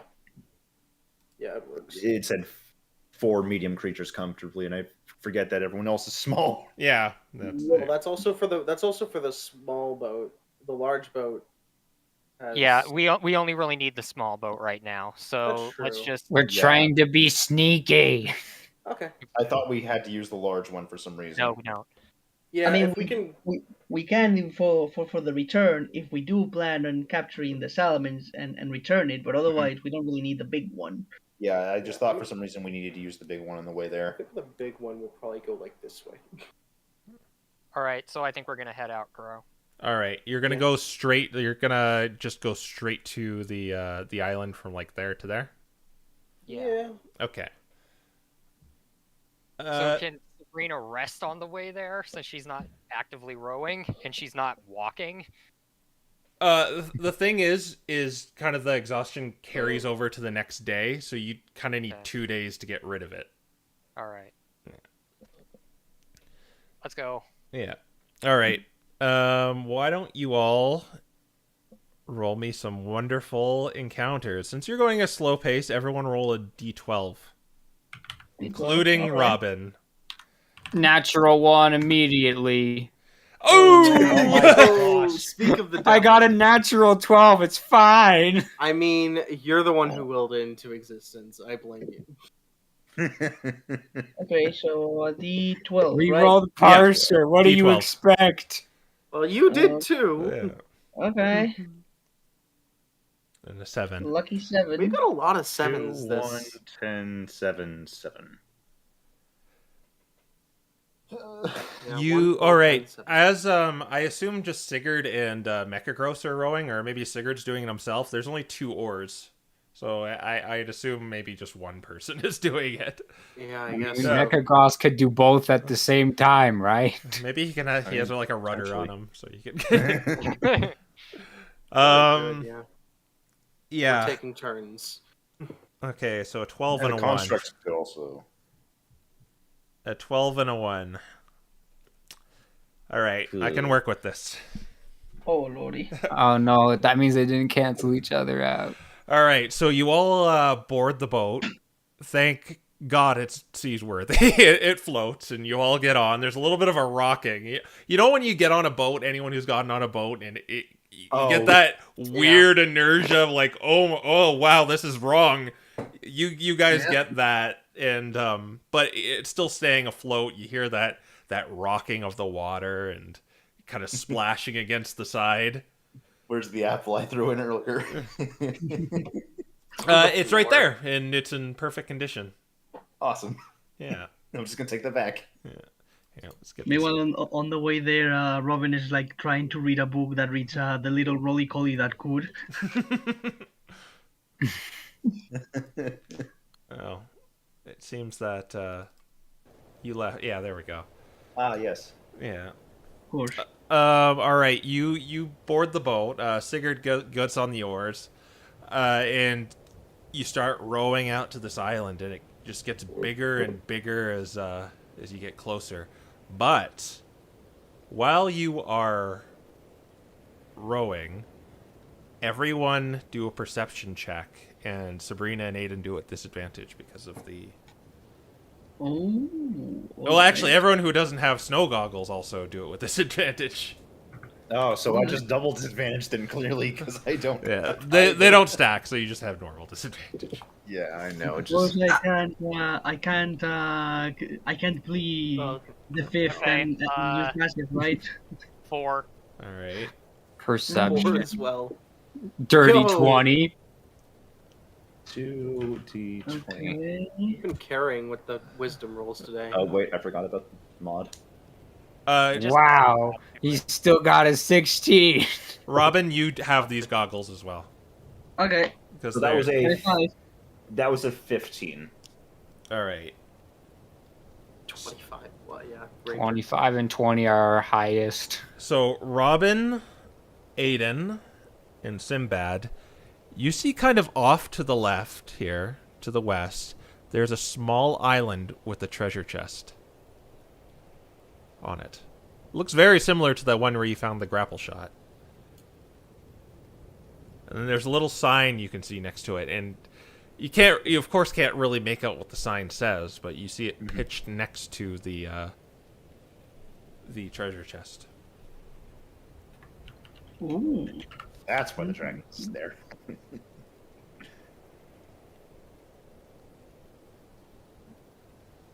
What do you do? Loot land. Hmm. Let's stop. Dragon now, loot land later. Dragon now. Yeah. I dragon. mean, I'm good for grabbing loot. I could probably pick it up real quick. How far is it? It's not that far off. It'd be like maybe a 10-20 minute detour, like if you just wanted to get on the island, take the treasure, and leave. Oh, so it's way closer than I that. do not want to risk getting spotted on that island by the dragon, then going How? into the dragon. I mean, I know that dragons have good eyesight, but not that good eyesight, unless the island is like... Well, Robin knows Right. nothing about dragons.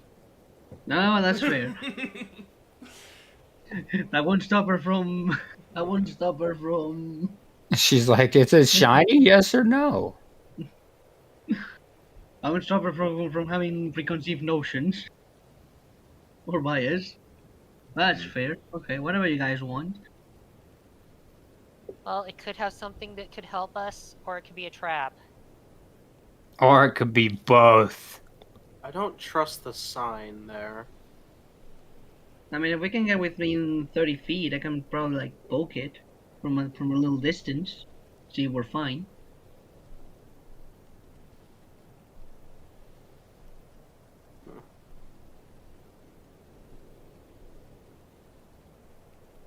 I don't know, guys. I'm pretty tired. I'll leave that up to y'all. Well, someone's got to make a decision here. All right, we dragon now. Yeah, I guess we're going to the dragon since everyone else has abstained. All right. I would I'll go with go with the anything. plan of dragon now and grab the thing after. Yeah. So you see this curious little island, and you keep your eye on the prize, and you row past it until you eventually make berth at this island. And now that it's up close, you can see this. It's more like a mountain. It's kind of this large glacier-looking mountain, and there's kind of a wooden bridge that kind of wraps around the mountain, leading to the top of it, to this large structure, this large stone structure with a this just probably about 120 foot cylinder building with another square shaped one that reaches even higher with a chimney sticking out of it. So in order to get up here, you'd have to like walk around the side of the mountain of this precarious wooden plank planks to the landing. Precarious wooden planks. Well, we gotta land. Yeah, but And we gotta go in the morning. but it is nighttime. Mm-hmm.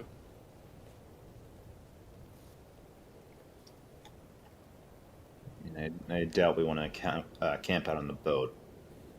No, well, we're we on should. land, so Yeah. I Bree mean, can just maybe we anchor it, but otherwise, No, No, we we- can just we- No. just recall it into box. Yeah, let's make sure it's not seen. Yeah, we're not gonna make much light or anything either. We're just gonna be as sneaky as possible. Hmm. That's the goal. Not getting spotted by the queen or the dragon. Oh, she's watching us anyway, probably. Yeah, the queen Anyway, might. it's nighttime, so we're gonna rest, right? Yeah, we're gonna Robin. rest. Good morning. We've been going for 20 hours, so Robin. Bree's gonna pop Lemon's tiny hut. All right. Are you just gonna... Lemon's tiny hut. Leomin probably doesn't exist in this universe, so it's probably like Sabrina's tiny hut, really. Okay. Yeah. Are you gonna just pop it right on the beach, or are you gonna stick it under something? Let's see. You said it was like a mountain, right? Yeah, it's a mountain. Okay. There's probably some outcroppings that you can kind of nestle it underneath. Then. Oh, definitely. Okay. Yeah, that's where she's gonna pop Alright. it down. All right. So you all get inside get in the radius of this hut, and Robin, I guess this is your first time seeing it. As these letter-shaped entities kind of wrap around and encase everyone in this. What color is the dome? It's probably the same, similar color to its surroundings. So, like, if we're up against a rock, it'd be the same Yeah. color as that rock. Probably like gray and Yeah. white, Wow. camouflaged. And it's now probably room temperature in here. There's probably some beds to the side. And, Well, there aren't any beds. It's just a dome. yeah. Mm. So. Alright, she's gonna look around. Her eyes are kind of wide, but like in a good way. She kind of whistles like, "Hey, not Actually- bad. That's some strong magic you got. You work for the MDR or something?" No, this is just my independent research. Yeah, that's some good magic. Wish I could do that much. Only got a couple of tricks. Well, thank you. I'm glad someone appreciates it. Yeah, no, I mean, man, it would probably take me years to do this. Well, I mean, I have been working on this book since I was 5, so yeah, I have been working on it for years. That would explain it. Yeah. Man, Actually, Robin, yes. Sabrina made a good point a while ago. Have you encountered any of the Queen's thieves recently? Nah, not really. Okay. Why are I was you just asking? wondering. I was curious as to if you had if you'd taken one of their calling cards off them. No, not particularly. Okay. I mean, I'm more or less familiarized with them, but besides that, I haven't really met them myself. Yeah, if you ever run across one, destroy it. It's a tracking device. Noted. I'll keep that in mind. Oh, by the way, Sabrina, was it, right? Yes. Just, I hope I'm not being intrusive or whatnot. It's just, kind of like, geez, how do I put this? Can I take a look at your book? You have a book, right? I think I saw you use a book for, like, the dome thingy. Yeah, she holds up her book. You can look at it, but don't touch it, okay? Yeah, no, don't worry. Sinbad's gonna be within 5 feet of Robin. She's just gonna He try does not trust her. She just holds the book on her claws without really flipping the pages because she has claws. She would probably rip it apart. She just Bree's holds just it kind of in. standing there, and she looks really nervous watching you handle it. She just holds it, and then the pages begin to flip on their own as she kind of takes a look at the notes and goes, "Oh, interesting." Okay, thanks. Hey, can I have it back now? Well, yeah, sure. Sorry, just Thank you. And she just kind of wipes it and just kind of hugs it a little bit. sorry. I'm just can't help it. I don't really go outside much, and I don't like to brag about it and whatnot, but I'm a bit of a nerd when it comes to spells and whatnot. So it's always I always like to take the opportunity to see some other research and see what other Pokemon are up to. It's a fascinating topic. Oh, it really is, isn't it? Like I said, I've spent most of my life looking into magic and trying to figure out how spells work. Sounds awesome. You do you.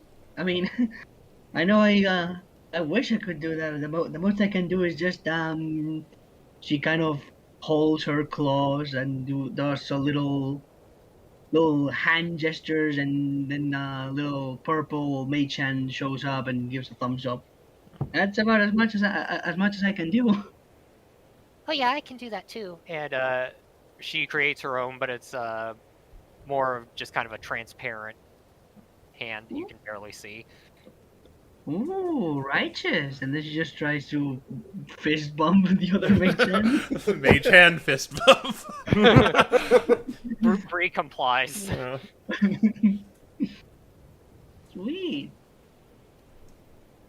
It's always nice to find another caster around. I mean, I wouldn't really call myself a caster. I just know a couple of tricks, but still. A couple arcane tricks. I mean, yeah, that's the type of magic I've picked up. I think. I wouldn't really call it divine or naturey. Most, read a couple books, try to pick up some knowledge here and there. I don't know how else you could call it. I mean, I call it instinct. Yeah, Oh. magic he just kind of produces his own magic. Huh. Well, ain't he a lucky fella? Yeah, no kidding. Get to use all the magic stuff, and I'm over here having to sort of let these things do work together. No, don't worry. I'm sure you all have very capable things. I'll try to help as much as I can. But yeah, it's nice to always have a little side hobby every now and then. Well, I'm sure Commander Yellow picked you for a reason. He seemed to have you in mind from the moment we first mentioned it. Oh, I mean, I always appreciate the boss's let's say rambunctious choosing skills. Let's leave it at that. You guys want some grub, by the way? And she pulls out a little cooking pot out of her bag. Yeah, alright. I guess some food before going to sleep wouldn't hurt. Yeah, I mean, you know how to cook a little thing or two. You kind of need to if you venture in the wild on your own. I like to imagine too. You have to wear like gloves and like this face mask to not get anything. Basically. Yeah. Cooking from the poison type. Yeah. All right. It's fine. As long as the poison doesn't go into your bloodstream, you'll be fine. Seriously. Yeah. All right. What do you think you're gonna cook them? I'm gonna pull out whatever daily rations I have on me. Probably nuts and berries and whatnot. I figured I could probably do some sautéed berries if I get a fire going on with a bit of oil. Yeah. You do know that you cannot make a fire, so you're gonna need a little help. Yeah, I on know. that I front. basically look around at the two fire types in the room and go like, "Would you do a little gal a favor, or I mean, otherwise it's fine. I could probably chop the berries and probably do like a little fruit salad and whatnot. But it'll be nice to have something warm." I'm concerned about the dragon smelling the smoke. We're inside of the hut. The smoke can't leave the hut? Doesn't that mean we'll choke? I believe the smoke can. It's just steam. It's not like, actual smoke with fumes or whatnot. It's like vapor water. Okay, hang on. Give me a second to look at Tiny Hut. No, Lighting objects a can pass fire. through it at will. The atmosphere inside the space is yeah. comfortable and dry regardless of the weather outside. Does that mean that even if we pollute the air inside, it's still comfortable and dry? Oh, that's a good point. I guess that's DM discretion. Yeah. It's a level 3 spell, so I guess. Is Tiny Hut eco-friendly? Yeah. Is this a gluten-free hut? The gluten-free hut. Yeah, also you go. can probably cook a meal and the magic kind of neutralizes it, I guess. All right, gluten-free hut is my new status. But why don't you give me a performance check to see how well you make this meal? Alright, can I add my proficiency modifier because I'm proficient in cooked utensils? Yeah, sure. So you can add expertise to it. Oh, Yeah. alright. Neato. Let me just, here. No, what would performance be with expertise? That would be... At Okay, let's least see. +4. That'll be a plus, Plus 6. 6. 9. Plus... How charismatic is our rogue? 14, decent. Nothing too special, but nothing Alright. out of this world. All right, so this is the first time you've had a home cooked meal since I guess you had the salmon at the cabin, but this is actually kind of like a home cooked meal, and I want Aiden and Sabrina to do a Constitution saving throw, but this isn't bad. If you pass it, you can get rid of the exhaustion. Is this still a disadvantage then? It's a saving throw. It's a saving throw. Okay, not so skill then yes. check. Yeah. No, it's a wait, saving no, throw, not a right. skill check. Yeah. Excuse me. Yeah. Alright, Parser, are you gonna be jerk? Yes. maybe Is that even an maybe action? ask Maiden. Oh, Oh, okay. never mind. Oh. Wow, Sabrina And- likes it. Wow. Oh, there's Maybe it's because you don't like this, Aiden. Maybe it's because you liked the awful food you've been eating. You've just kind of acclimatized to it. But yeah, it's just no different than anything else you've He's eaten. just picky. But Sabrina, the food just kind of melts in your mouth, and you feel rejuvenated eating this, and your exhaustion goes away. Oh man, what you put in this, Robin? This is great. It must have been curry. Nah, just pick a couple of things here and there. I haven't used my secret ingredient, but maybe once we beat the dragon, I can cook you up something real good. the secret ingredient is poison. Yeah. Just reverse engineered it. It actually did cure Ice's exhaustion, but gave him more because he's a grass type. Oh, that's why he didn't like it. Oh my Nah. gosh. It's super Nah, diluted, but it. I saved the secret ingredient for myself. Some call it poison, others call it ale. Different perspective. All right. Unless there's anything else you want to talk about as you're preparing to go up the mountain tomorrow, do you want to skip forward, or are you going to discuss a plan now that Robin is here? Right. I'll just for the sake of simplicity, I'll do this out of character, but it can be assumed that we're doing it in character. Is that all right? Yeah, you can meta talk if you want. You don't have to plan in character. All right. So, Alex, what we're basically thinking here is probably about what you'd expect. Sigurd goes in. Well, I guess now that we know that it probably flies most of the time, that isn't going to work. So I guess that's more or less out the window. Unless y'all can either find a way to make it fall out of the sky, or you can find a way to get me into the sky. Or stuff a immovable rod in its mouth. I mean, that happens once we get it out of the sky or me into the sky. But that is a good point. That is something we can do. I mean, if we can manage to didn't get think about the smallest one inside the Durg, and then you activate the immovable rod, it stays there. That's not going anywhere. Bree can use fly on you, but that'd leave her with only 1 third level spell slot left.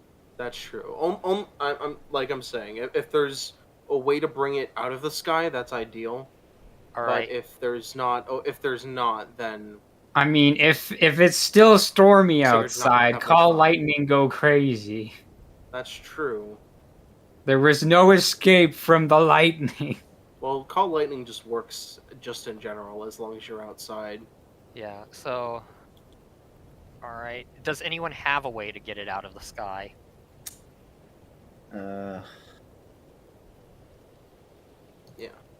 If not, I and if fly, don't if have that third anything around level spell here. slot needs to be used for something else, Sigurd's not going to be too helpful this fight. Well, she does. She does have her pearl of power, so she can get that back. That Luckily- is true. Man. I mean, in theory, I could web its wings together. No. I mean, if it's just the wings, I have a crossbow as well. I could probably try to poke at it, maybe see if that makes it fall. Yeah, if you Yeah, try, all my yeah, options aren't try exactly to good for that sort of thing. I could Um, also Misty Step onto its back and then Thunder Step. Actually, that has to be willing, doesn't it?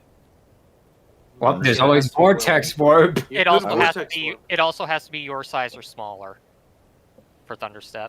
You Oh, could try to vortex warp, unless vortex warp also has a size. Vortex Warp does not say anything about. Yep, I could Vortex Warp it, but it's a Constitution save, and Mhm. I have a feeling this thing has pretty high Constitution. More Which than is likely. interesting because we do have the It's like vial.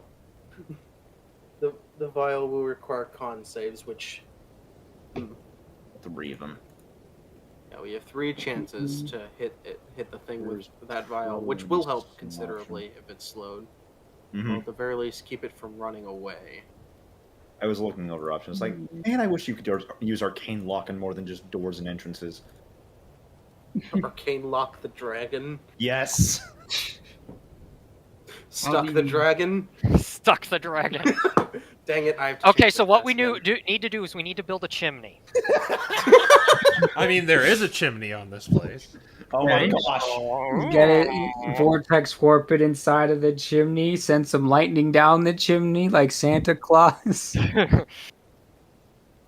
Then give the abolition the whole chimney. You I don't think it crazy would fit. enough, it might It has just to work. be on a surface if I Vortex Warp Yeah. it. Hmm. Oh, on a wait. Oh, it has to be. It's Standing on the something wall for of you the to teleport it? chimney. No, it has to be like on a level surface, I think. It's on the floor of the chimney. Where the fire go?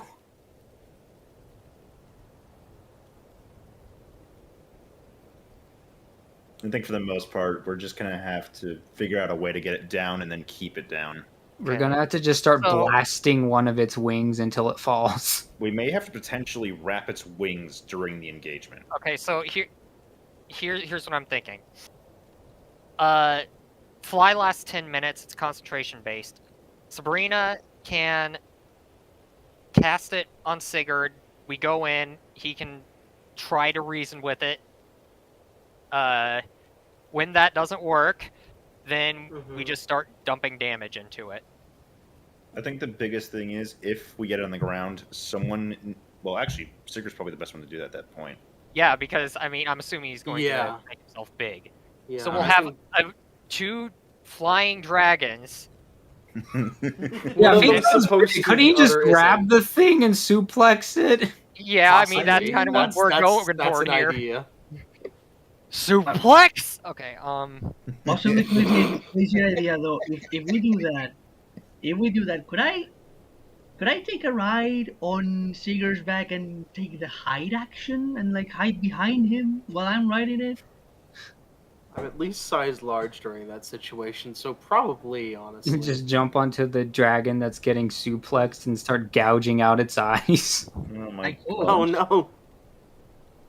I Works could for me. force. Again, I could- disable it from flying. That's the most important part. It cannot escape. If you gouge out its eyes, you get It's poisoned. gonna and then it fly can't in a fly. random direction. I mean, No, I do have an inhaled poison. If I can force it to smell it, I could make him go blind. What if the slow one doesn't work. does Robin have good sleight of hand? I do have good sleight of hand. I have about 7 plus 7.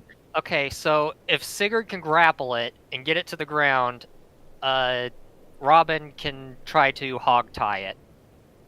That's Since true. sleight of hand usually involve or tying something up usually involves sleight of hand. Hmm.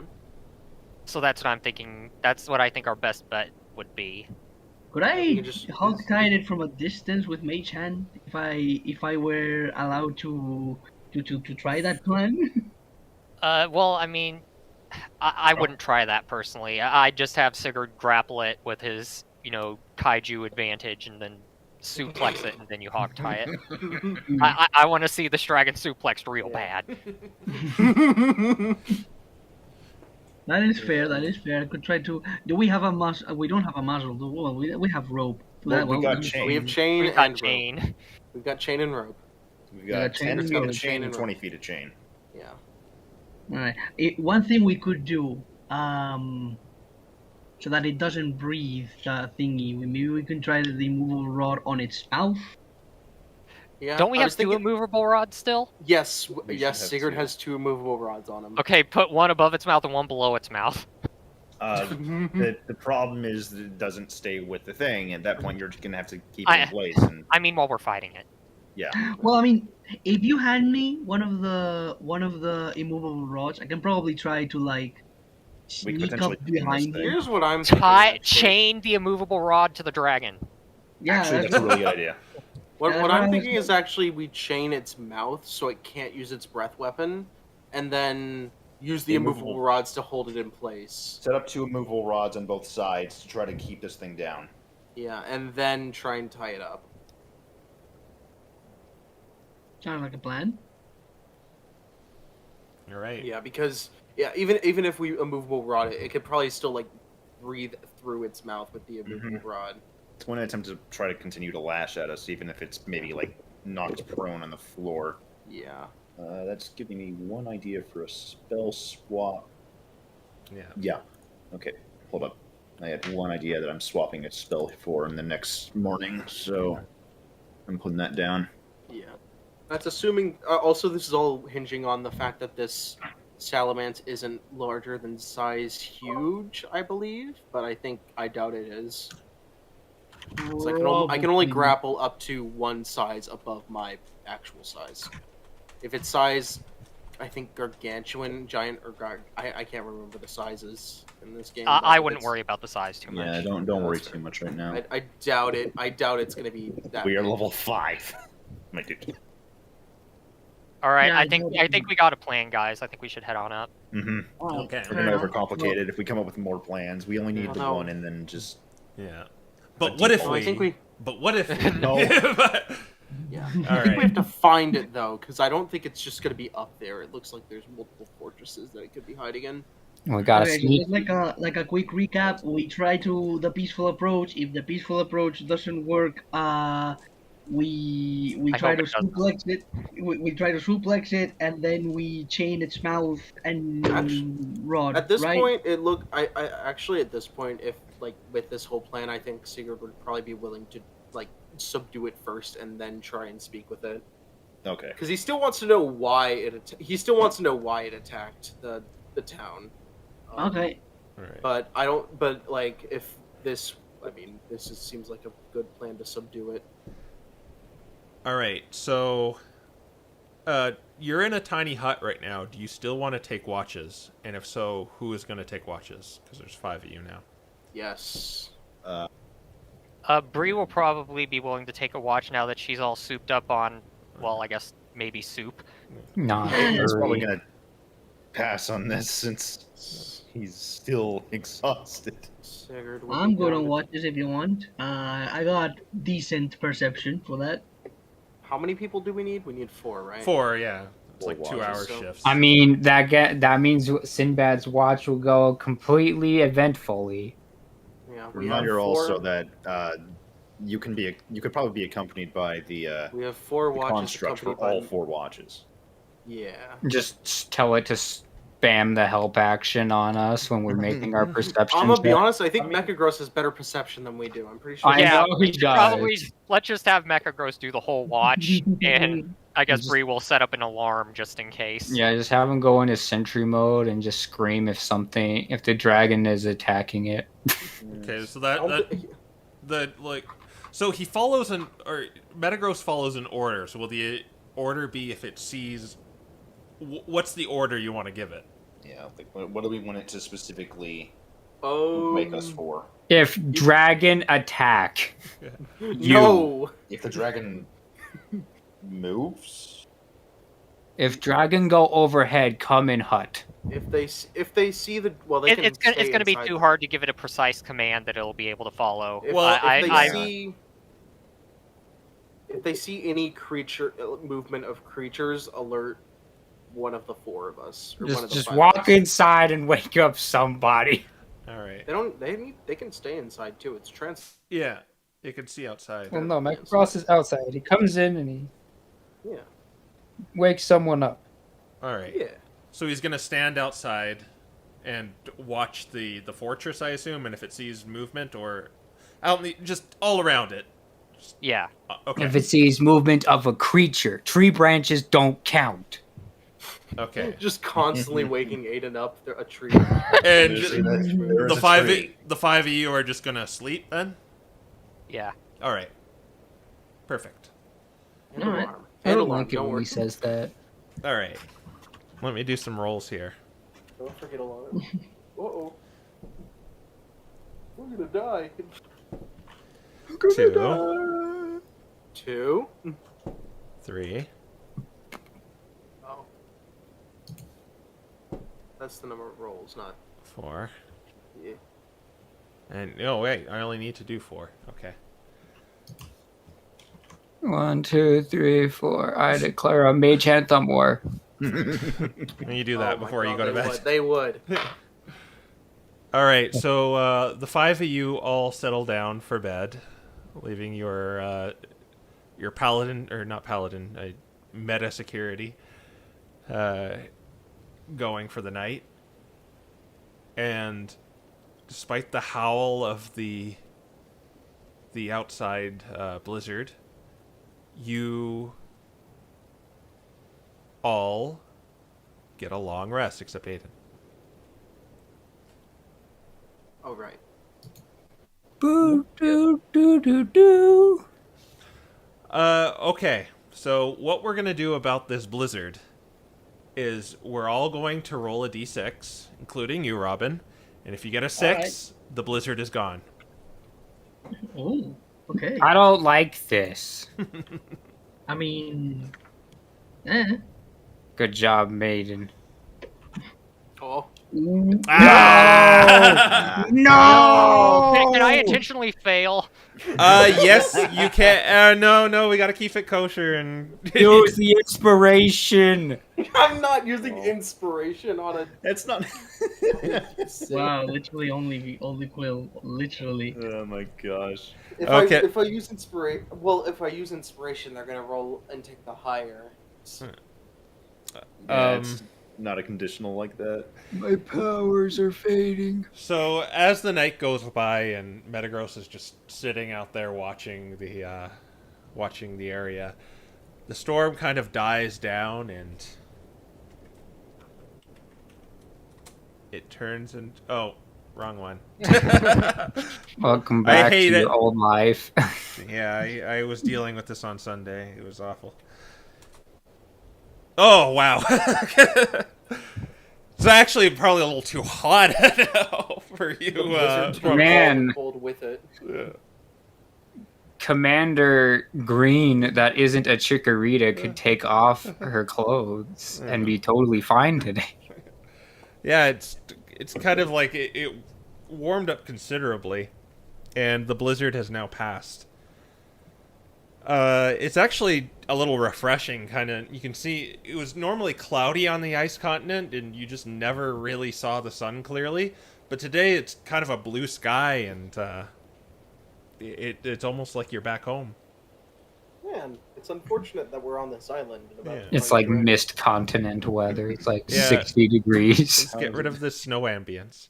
All right. So, it's early in the morning.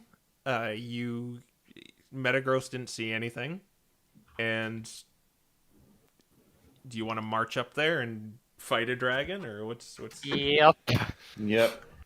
So Sure. we're not gonna try to be sneaky about it. We just slam the door open. All right. Alright. So you're gonna go up the. It's not all wooden planks. Some kind of go to some cliff sides that is some stable ground. But I want you all to do a group athletics check. Oh no. Oh, hey, I like these. Okay. Yeah. And more than half of you have to pass it. Oh no. All right, this is going to go well. This will I- go. Let's see. Okay, it's only -1. It's fine. We just need one person to do well now. What And the problem is, The problem is There's a 4. that. Rogue, Oh, well, Wizard, for it, 13. you know, also. And you have Wizard. disadvantage, by the way. Yep. So let's. Oh my gosh. Natural one. Well, you're lucky Sabrina passed because it was only 12. Oh. But you're not really climbing up the side of the mountain. You're just kind of climbing up these steps, and some of them are a little icy, and you kind of lose your footing as the ground kind of grows more distant and distant. This Wait, mountain. couldn't I just use my claws? Oh, to you have a climb? climbing. Yeah, you No, passed. that's like- There you go. You just auto pass because you have a climbing speed. There you go. Yeah, it was Yeah. like, yeah, no, I can just, I'm just gonna stick my claws and climb. Yeah. All right. So, you all climb this mountain as the ground kind of disappears below you. It's a good 200 feet as you climb to the top. And this large stone structure in front of you, these 2 great doors on the front that are... One door has been ripped off. It's a double door, but one is missing. That kind of goes into this dark hallway. This place is about 120 feet tall, and the chimney on the, what would it be? The eastern side of it reaches up another 20 feet, so that's about 140. Oh boy. That's a tall chimney. Yep. That is a tall chimney, but it's not tall enough. That's a tall acrobatics check. Do Well, I you mean, are you guys gonna walk through the front door, or do you have anything else in mind? We have no reason not to walk through the front door, as far as I'm concerned. Okay. could I climb the building? Yes, you certainly can. It's smooth, Oh. but it's technically Aiden can too, because he has a climbing speed as well. Yeah. Oh yeah. So I guess he didn't Oh fail yeah, Aiden that. would have auto Hey, passed. oh yeah, okay. Oh my god. Wow. We're really bad at this. Yeah. Man, I didn't know didn't even everyone think could about that. climb. Because Imagine that the grass gecko can climb. Yeah. I mean, might as well take the high ground while we can.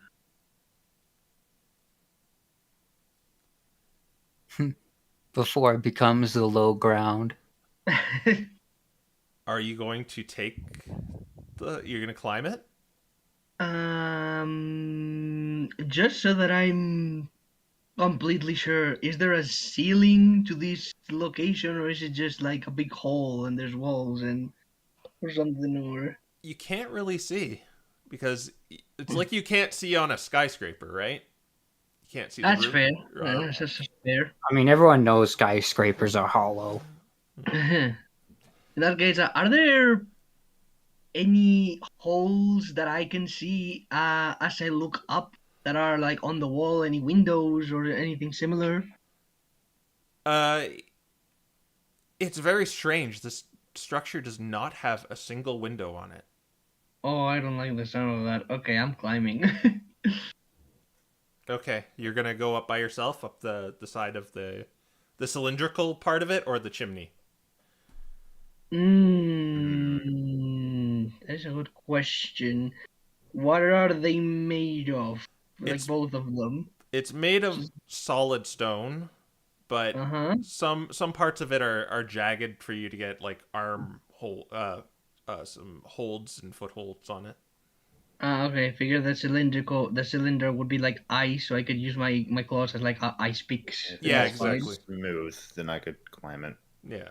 Well, you can Okay, climb we it. can- You can climb it even if it doesn't have smooth because you have a climbing speed. Right. Yeah. Okay, we can probably do that. Like you can climb the chimney and I climb the cylinder. Hmm. All right. So, final answer: you two are gonna go up there. I think it's better if we send up 2 than just 1. So Yeah.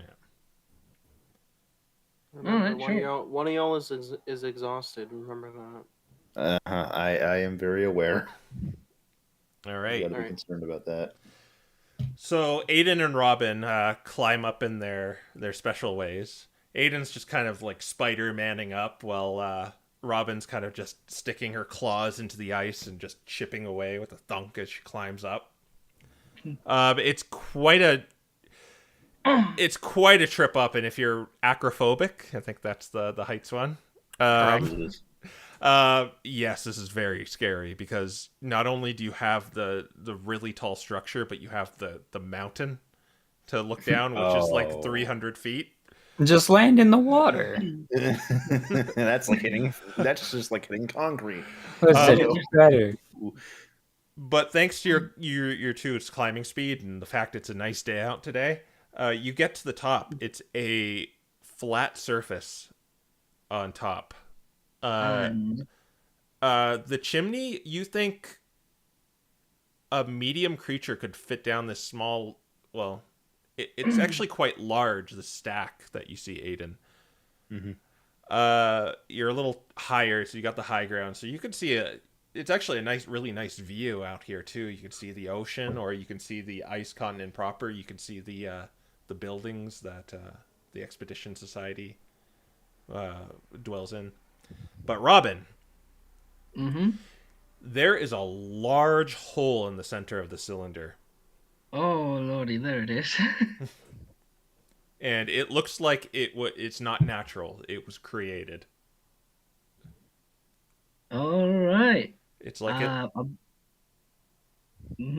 Yeah, it's in the center of the cylinder. It just has jagged. It's jagged. It's not smooth at all, and it looks like it goes down into the structure. All right. I'm gonna try to peek through the hole and see if I see anything below. It's just Chimney went up darkness. how much higher than the? Are you gonna do that sneakily, or are you going to do that? Just gonna poke your head over. I would much rather prefer to do it sneakily. Yes. Yeah. Why do I even ask, right? Okay. So roll a stealth roll for me then. Okay. Jeez, this Plus weight roll, I will 7. get- Okay, so Don't that worry, it's here forever because Discord wanted it to be this way. We all love it. Okay. Boop. All right. Oh, 17. So you carefully. You didn't have to make it, Aiden, because you're over by the chimney. Yeah. Yeah. I'm sorry. What was that? Oh, that's an earlier one. Okay, never mind. I thought you rolled two. No, All right. That was for the climbing that we Yeah. just. So you carefully go over to the side of this gaping hole in the top of this roof, Robin, and you poke your head over and you look down, and you see a lot of things down here. It seems like there is slick ice all over the place, but it kind of spiders off into different directions in like 4 different pathways going to like the northeast, northwest, southeast, southwest. And it's but there's a large collection like an ice rink in the middle. There is also a statue dedicated to Queen Krya, who was the matriarch of the Ice Kingdom when it was formed hundreds of years ago. that's about all you can see in terms of the environment. But Okay. what you see when you look down is this curled up figure with shimmering white scales curled up around that statue, sleeping. Oh, interesting. I That don't is like that. interesting. Okay. There's all right. also a pile of snow it's kind of sleeping on. Like if you think of a dragon sleeping on its hoard of treasure, it's like that, but it's sleeping on snow. On snow, you Because say. you assume Alright. the snow came in through this hole in the wall and down into that room. Mm-hmm. Huh. Okay. I guess that as I look through the wall, through the hole, I'm gonna turn my head to Aiden and go, "Do you find anything a little green? Because I think I found something really interesting myself." It's Aiden. And no. Hmm. All right then.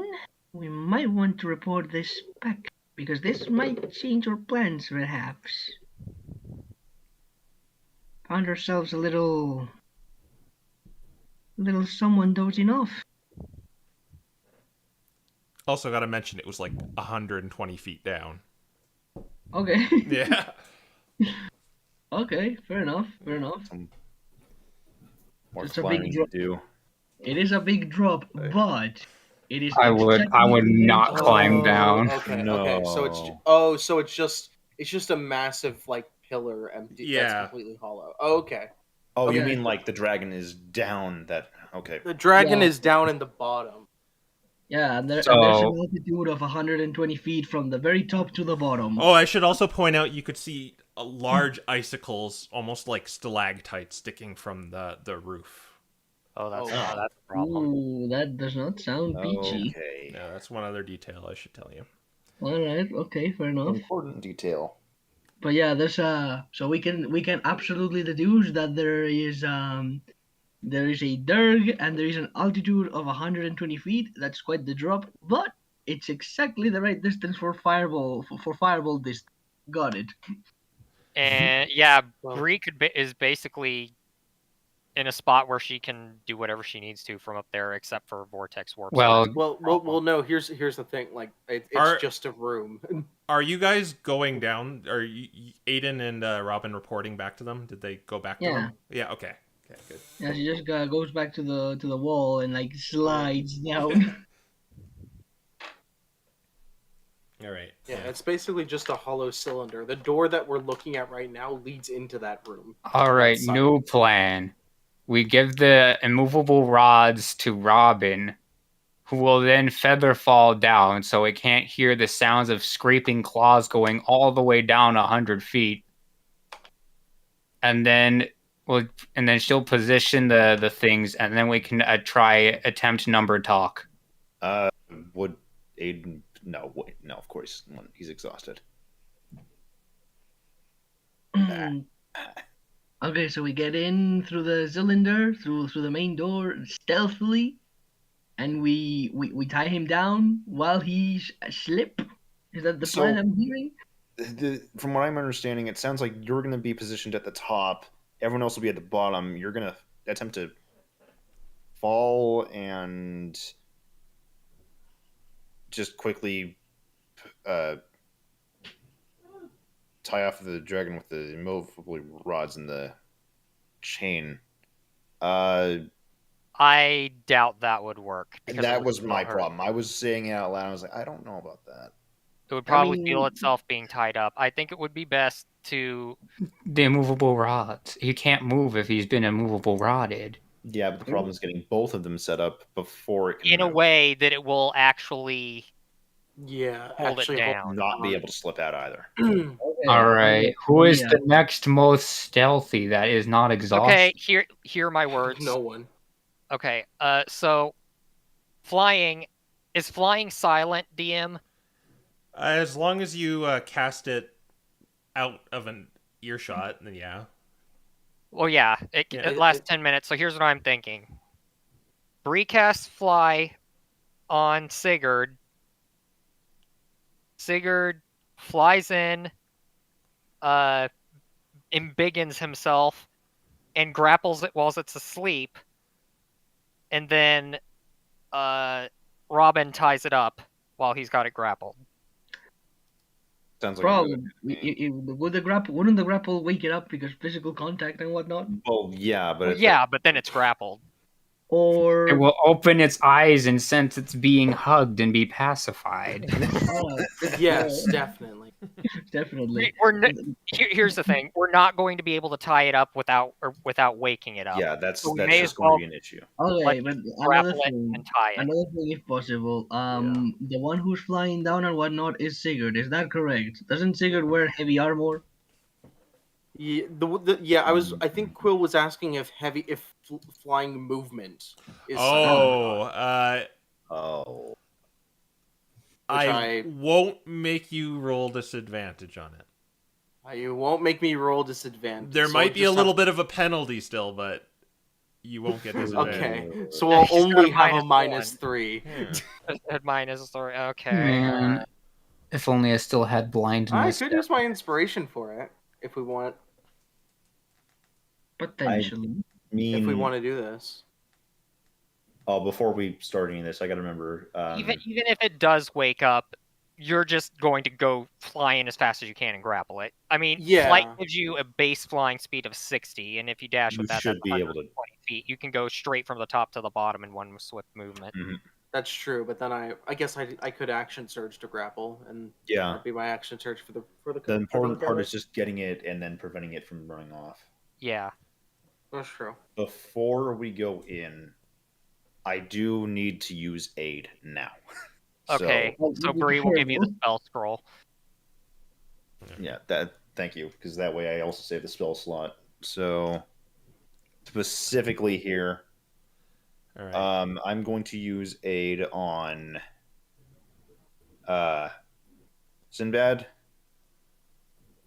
on Sigurd, and the actually I'm going to use the last person will be Robin. I thank you. Yeah. So as you read the scroll, Aiden, kind of this mystical energy surrounds everyone, or maybe you just augment them with like these little metal trinkets. I mean, I don't think it's a spell in this I think case. it's a scroll, so Yeah, but your max HP goes up by 5 Yeah. for 8 hours. This isn't temporary HP, meaning if you have 20 HP, it's now 25. But just remember to get rid of that in 8 hours. Okay. So what I do is just 5. just put +5 next to your max HP. All right. I'm just gonna put my current So, HP did, at did Robin 37. see? Did Robin see the entrance that we could just walk through? There was there was a hallway, but there was a double door attached to it, Okay. All right. and it was a much smaller double door. Okay, so we can eat. Okay, hang on. Let me. Does Featherfall affect multiple people? I Yes. think it does. Yeah, it does. Up to well, that's perfect. Up to 5 falling creatures within range.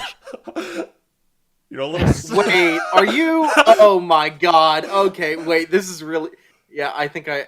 Okay. A little side thing here, all I'm imagining is, I don't know if you guys have ever seen it, I don't blame you if you haven't, but the next Karate Kid, while they're at the prom, and then just for no reason, just like the evil karate guys just parachute bungee cord into the prom.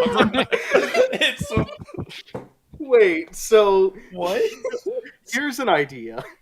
Yeah. So- We'd have to do this fast. I guess Giant's Might I think lasts a minute, which is more than enough time to do all this. Yeah. So Gosh. Bree How- I cast. have multiple. But before we attempt this, how much does Featherfall slow us down? Like, I think it's 60 feet per round. Choose a It's 5 enough that falling you don't creatures. take The falling damage. creatures rated slows to 60 feet per round until the spell ends. Oh. Okay, 60 feet per round. There is a distance of 120 feet. So that's just 2 Mhm. rounds. Everyone's gonna be falling for 2 rounds. Exactly. If we wake up the dragon in round 1 and it doesn't count as surprise or whatnot, we fall for nothing. Okay, so here's. What do you mean we fall for nothing? Okay, I so mean- okay, listen up. Okay, so Uh-huh. here. Okay, Bree's gonna cast fly on Sigurd. He's going to fly both. Sabrina and Sinbad up. And then Aiden and And Robin will climb up. We're We'll both probably at the wait top. for them to do that first. Yeah. Yeah, we'll get to the top. Sigurd takes Robin on his back. He flies down, grapples the dragon. She ties it up. Assuming that goes well, Bree just feather falls everyone else in. Okay. Here, That sounds yeah. reasonable. Sigurd will give one of the immovable rods to Robin. All right. I would also appreciate the chain if I'm the one to doing the chaining. Oh up. yeah. He'll give you a chain. Are you gonna tie their wing? What are you tying first? Wait, their wings, wait, their wait, mouth. Tie the Or- wings first. Better Tie the Yeah. wings idea. first. Hold opposite ends of the chain with the rods. That's could an do option. it. I could do. Although it. then it can break the chain, and I think it's much more likely to break Okay. the chain than it is to break the rod's movement. Okay, I could Right. do this. I could do this. Break the I rods, could can you? No, they I- can't break the I'm- rod, but they can move it. I could probably chain up the wings. Yeah, chain up the wings first. Prioritize the wings, then Yeah. chain up the mouth. Okay. Yeah. I'll just give you all the chain and then one of the 50 feet of rope. All right. And then we'll paradrop.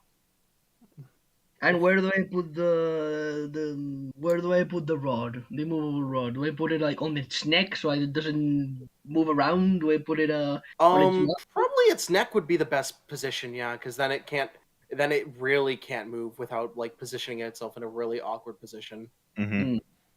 All right. Just be prepared for any backup plans. So. Alrighty, you doing But this? before we go in, I do want to also use my Shield of Faith scroll on Sigurd, Okay. but Alright. this is one that's not on my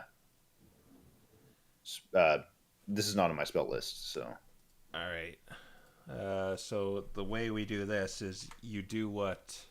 Oh, it's going to be a little rough because you're exhausted because it's going to be an Arcana this is an check. ability Why don't you have check. Sigurd use it on himself? Well, does he that have would anything that's Or con? Sabrina. Sabrina also has big brain. Fly? It would be concentration is the thing, yeah.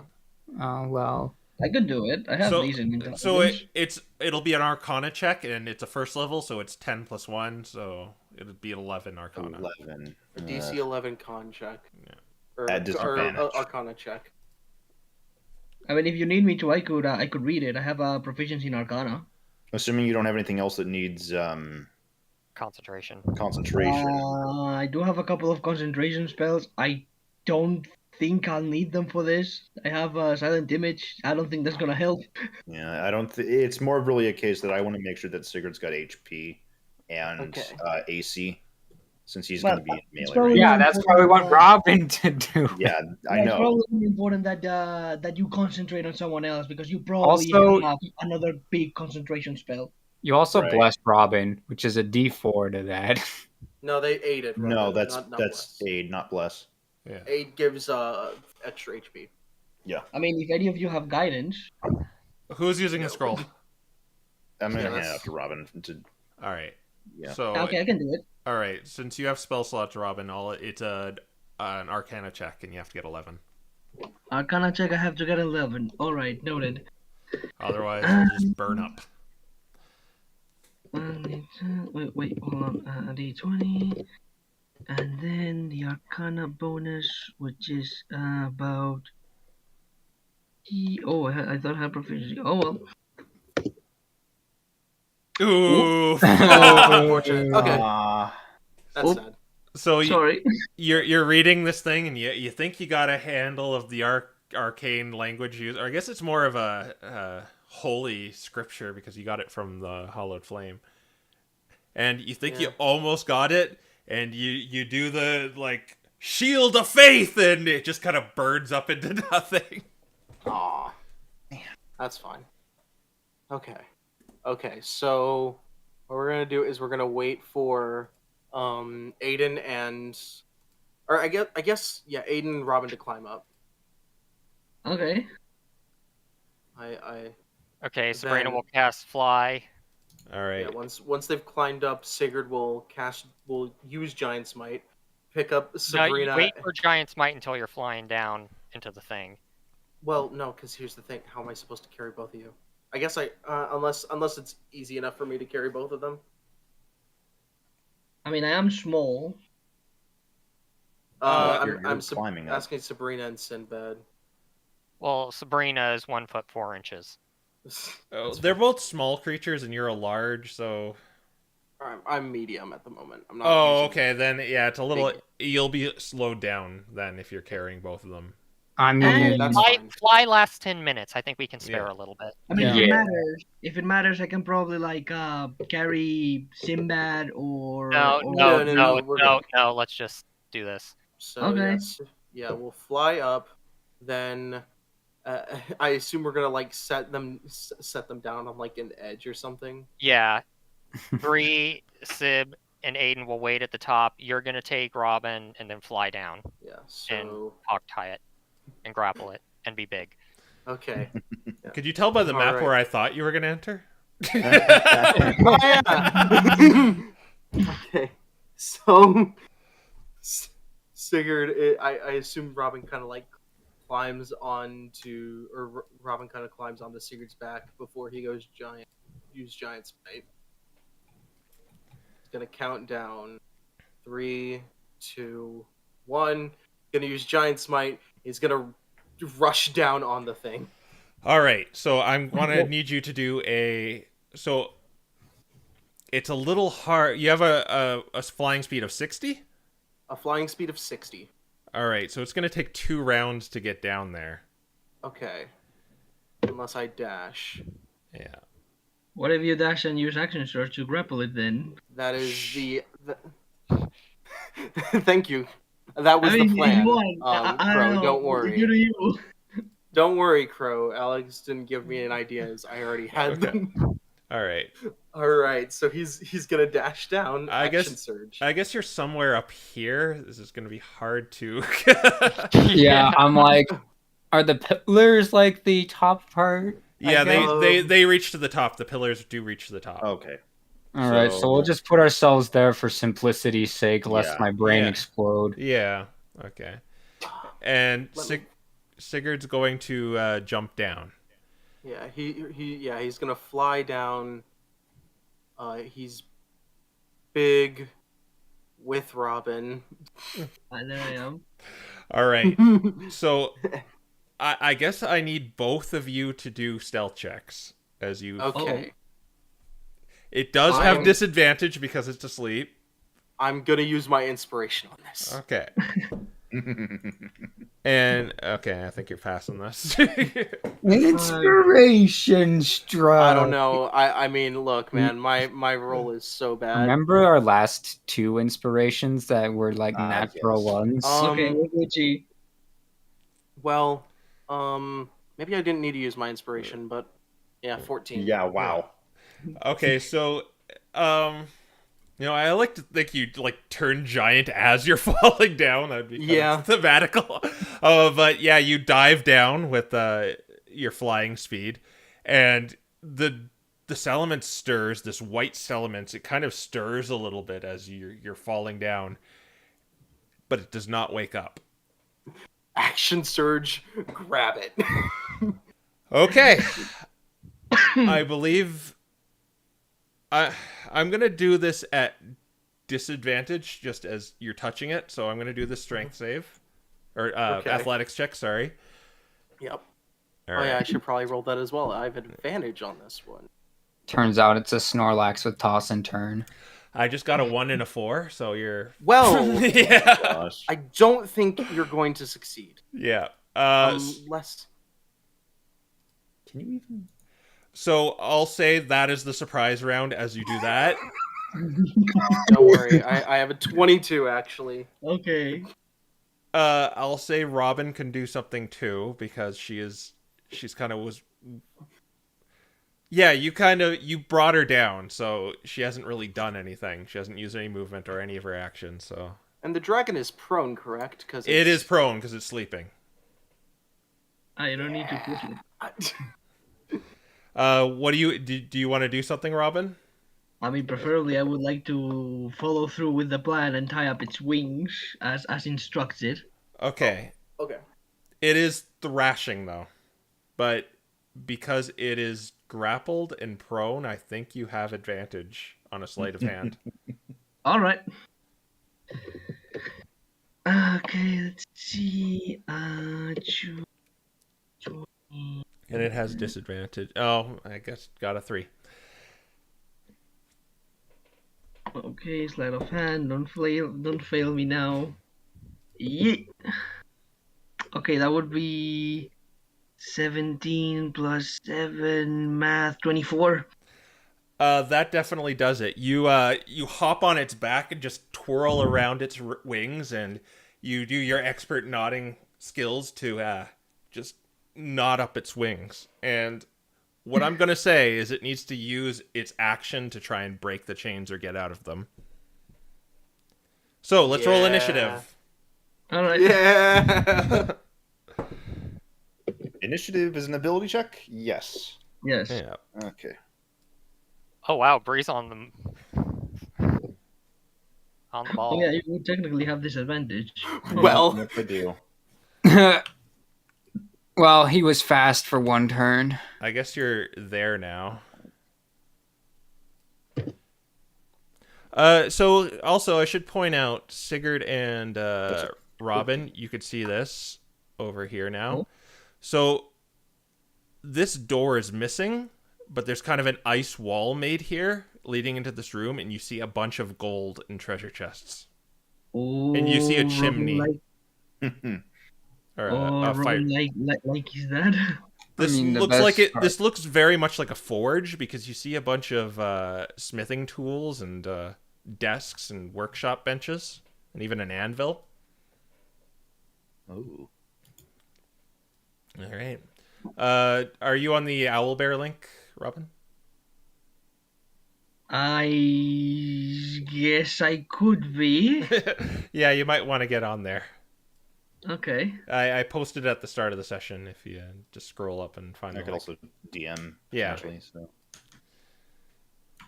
we'll make that because it's easier. Here you go.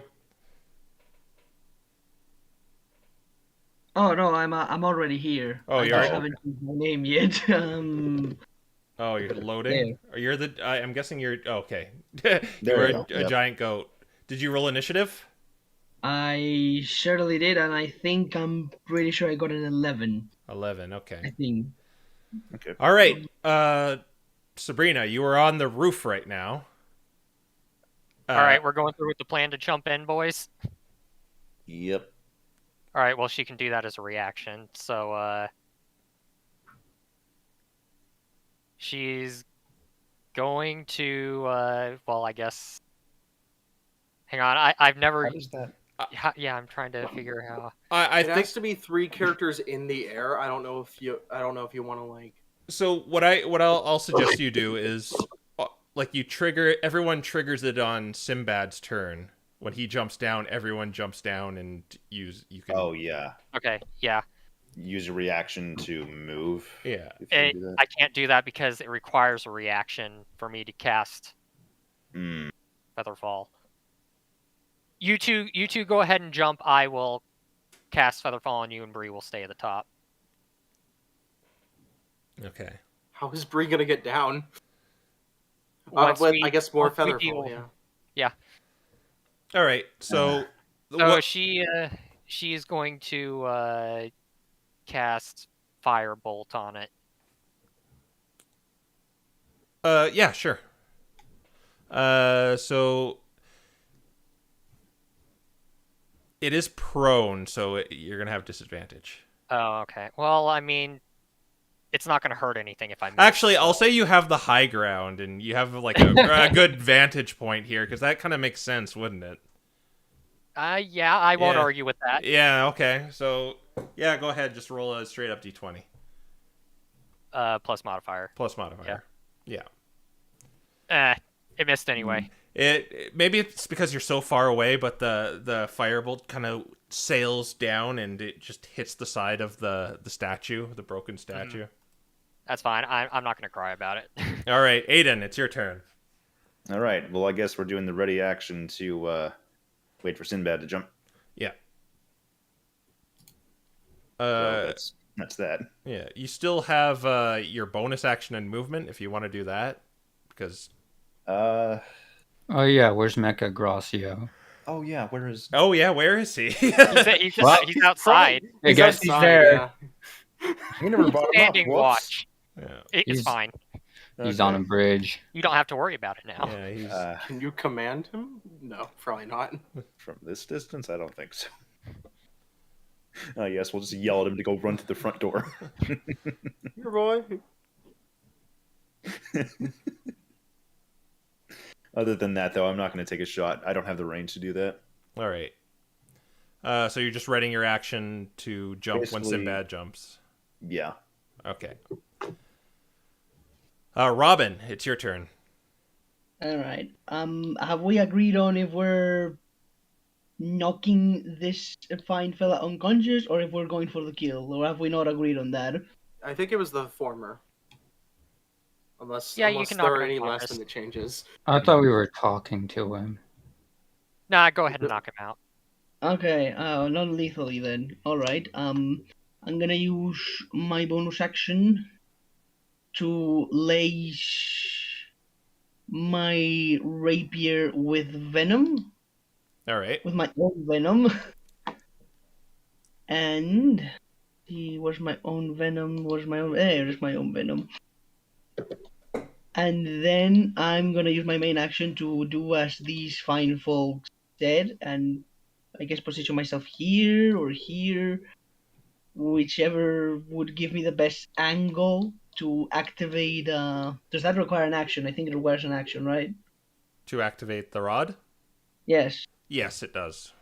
Okay, so I'll position myself as best as I can to activate the rod and put it like on his neck so that he can get up All right. and have his head fixed on a direction.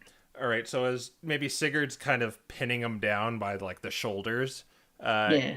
you place the rod at like kind of the base of its neck, and you Yeah, just right hear above that, it. and you just hear this as the rod activates, and it just kind of stays hovering there as the Salamence is thrashing. All right. And as I use my bonus action, I believe I'll position myself away from the mouth, and that is my turn.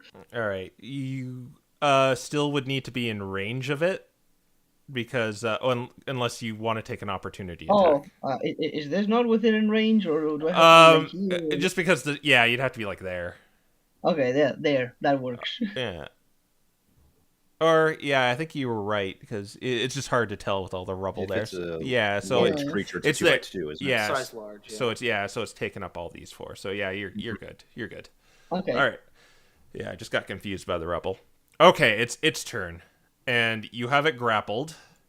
It is prone, And its neck is locked in place. and its neck is locked in place.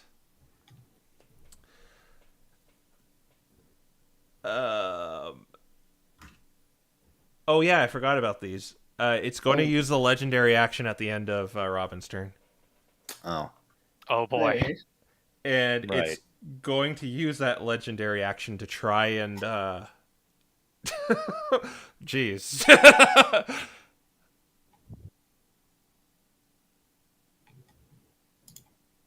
This is where we find out it has sheer cold and we instantly die. No, it's just I think this like really screws it over with this immovable rod here. It's gonna at the very least try and break the grapple, which is at disadvantage because it's prone. And it got a 5, so you don't even have to roll Sigurd because Can you do less than 5? just in case you do get a nat 1. Oh, right. Oh, sorry, my bad. You wanted me Yeah. to roll. He's trying to break the grapple. Can you get a natural 1? That's a good question. Can I? With I have advantage. to roll- Hey guys. Yeah. I It got mean, it got a 9, so Yeah, No. okay. Fine, we're Gucci. The answer is no. All right. Absolutely did So not. it tries to thrash out with its this action you may consider legendary, and it doesn't work. But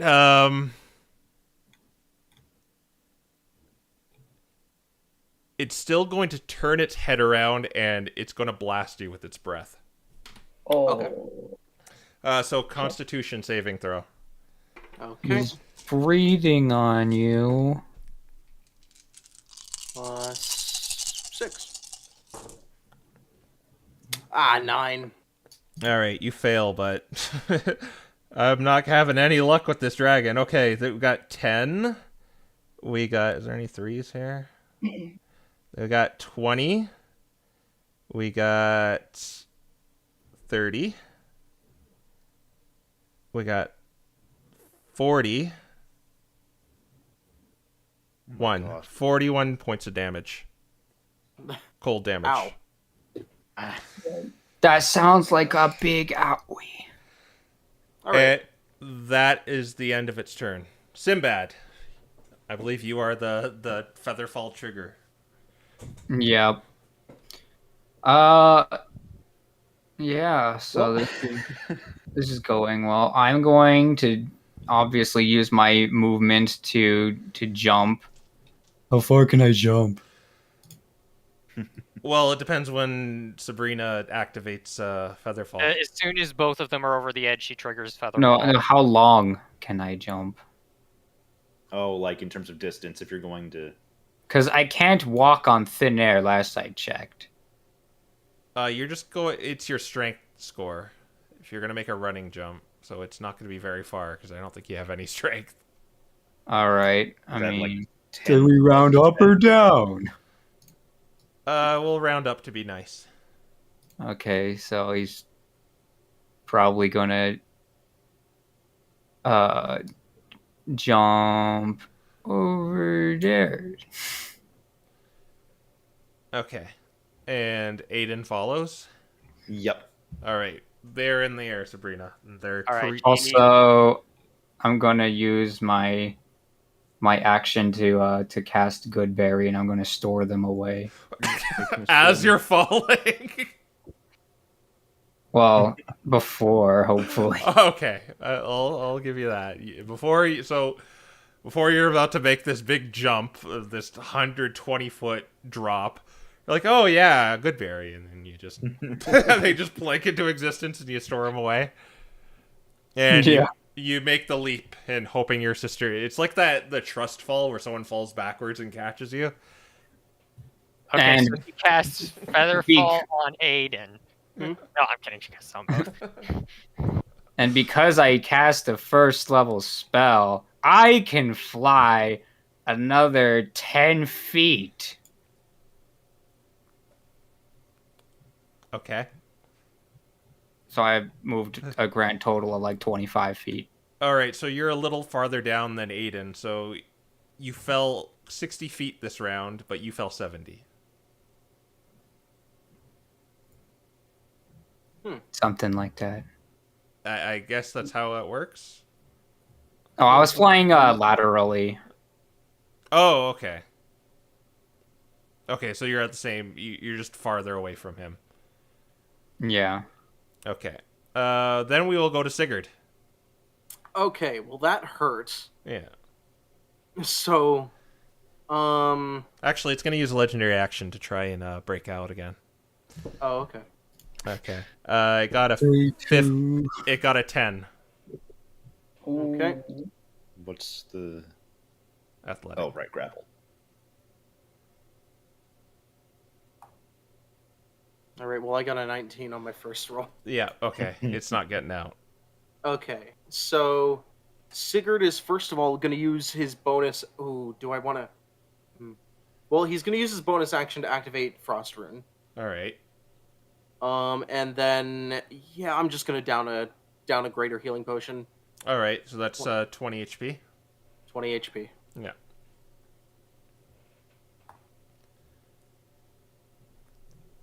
And that's my turn. And he's still holding on and all that. All right. So instead of trying to escape, it's going to just try and its wings are tied up. Is it using another legendary action? Yes, it is. Oh, okay. It's going to claw attack you with disadvantage. Okay. It got a 10, so it misses. No. Yeah. All right. We go back at the top of the round with Sabrina. You looking down here as your team members turn into ants as they disappear into the shaft below. All right.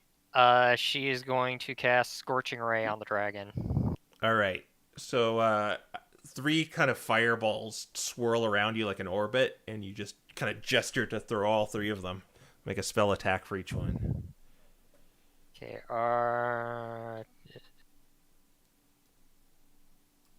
And I can't copy this anymore. Yeah, it's horrible. Okay, that's an at 20.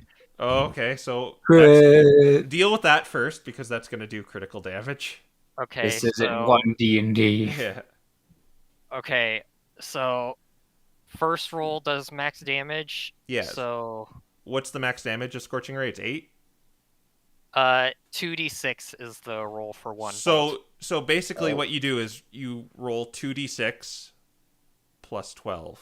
Or, Yeah, it will be 12. Yeah, because it's double dice plus automatic crit. yeah. Yeah. Or Okay. full damage, excuse me. That sounds like a lot more than it should be, but I'll take your word for it. It would basically be 4d6, right? Mhm. Yeah. Then it adds 12 plus 2d6. Okay. Yeah, Okay. 'cause Yeah, you're I getting- get it now. 17. All right. Ooh. This is why we have that. This is is why we exactly have that. So it still feels cool. All right, so do the other 2 then. Okay. A d20 plus 6. I want to see a shiny. 16. I do not think that hits. Yeah, I don't think it would either. No, it does not hit. It whizzes past the dragon. 24. That does hit. 6. 8 more fire damage. All right. So she headshots with the first one, misses the second one, and then hits it normally. Yeah. You for the people down at there at the bottom, you just kind of see these like bolts of flame just pelt it in the side of the head as it bellows out in pain. Oh, the statue got Oh, the got, statue. got clipped. All right. That was the whiff. Alrighty, so good turn. We'll go to Aiden. You're gonna fall another 60 feet, and you'll be on the ground. This turn, I thought it was. Oh wait, did we manage to fall 60 feet in the first turn, and this turn is? Yeah. Oh wait, so you're falling again, right? Yeah, I was Yeah. wondering because this is the first turn that we're actually falling with. No, this is that last turn was the first turn you were falling with. Featherfall. You're falling again now. Yeah, Okay. You're falling again. You're and now you're on the ground. You're. Well, I guess. Wouldn't you I need guess you another get the- feather fall? No. I guess Featherfall you're hitting- lasts for a minute. Oh, okay, Yeah, yeah, you're good yeah. then. You okay? Yeah. So you're on the ground, 0 movement because you moved, I guess. All right. I count the falling movement as movement. Okay. Thing landed. The first thing I'm gonna do is just take 2 shots at this thing, since that's basically all I can really do. All right. You will have disadvantage because it's prone and Yeah, you're because kind of it's on prone. level with it, unlike Sabrina.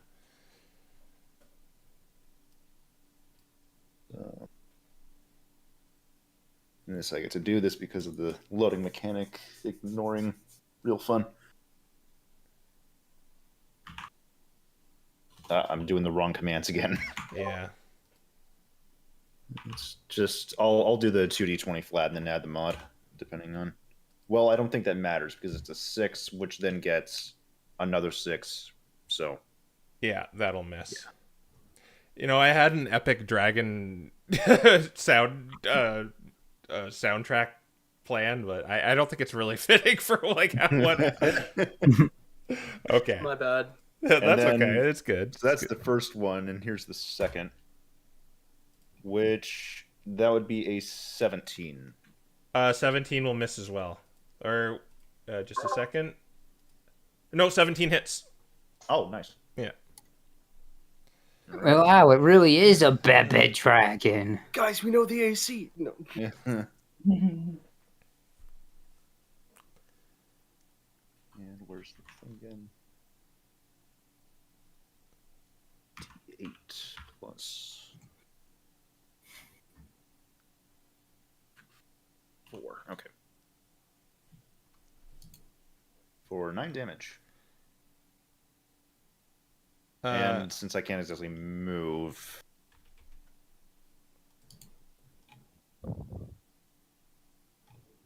You have bonus action or nothing. well, I don't have anything to do on my bonus action because I don't have Mega Growth. Then it's over. Yep. All right. Well, that's my turn. We will go to you, Robin. All right. This thing is still trashing around and such. I'm gonna move right where its head is, and with the rapier, which suddenly starts to give a low hum as it vibrates around, and I'm gonna try to poke it, preferably in the eye. Okay.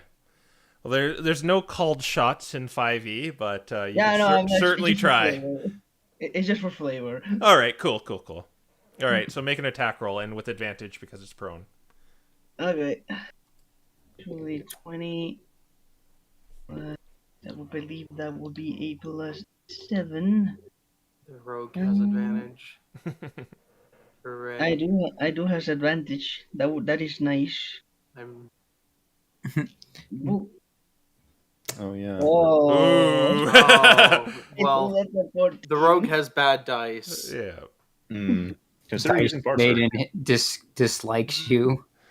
So it's like you try to hit it, but it's just thrashing so much you can't get a good good target on it.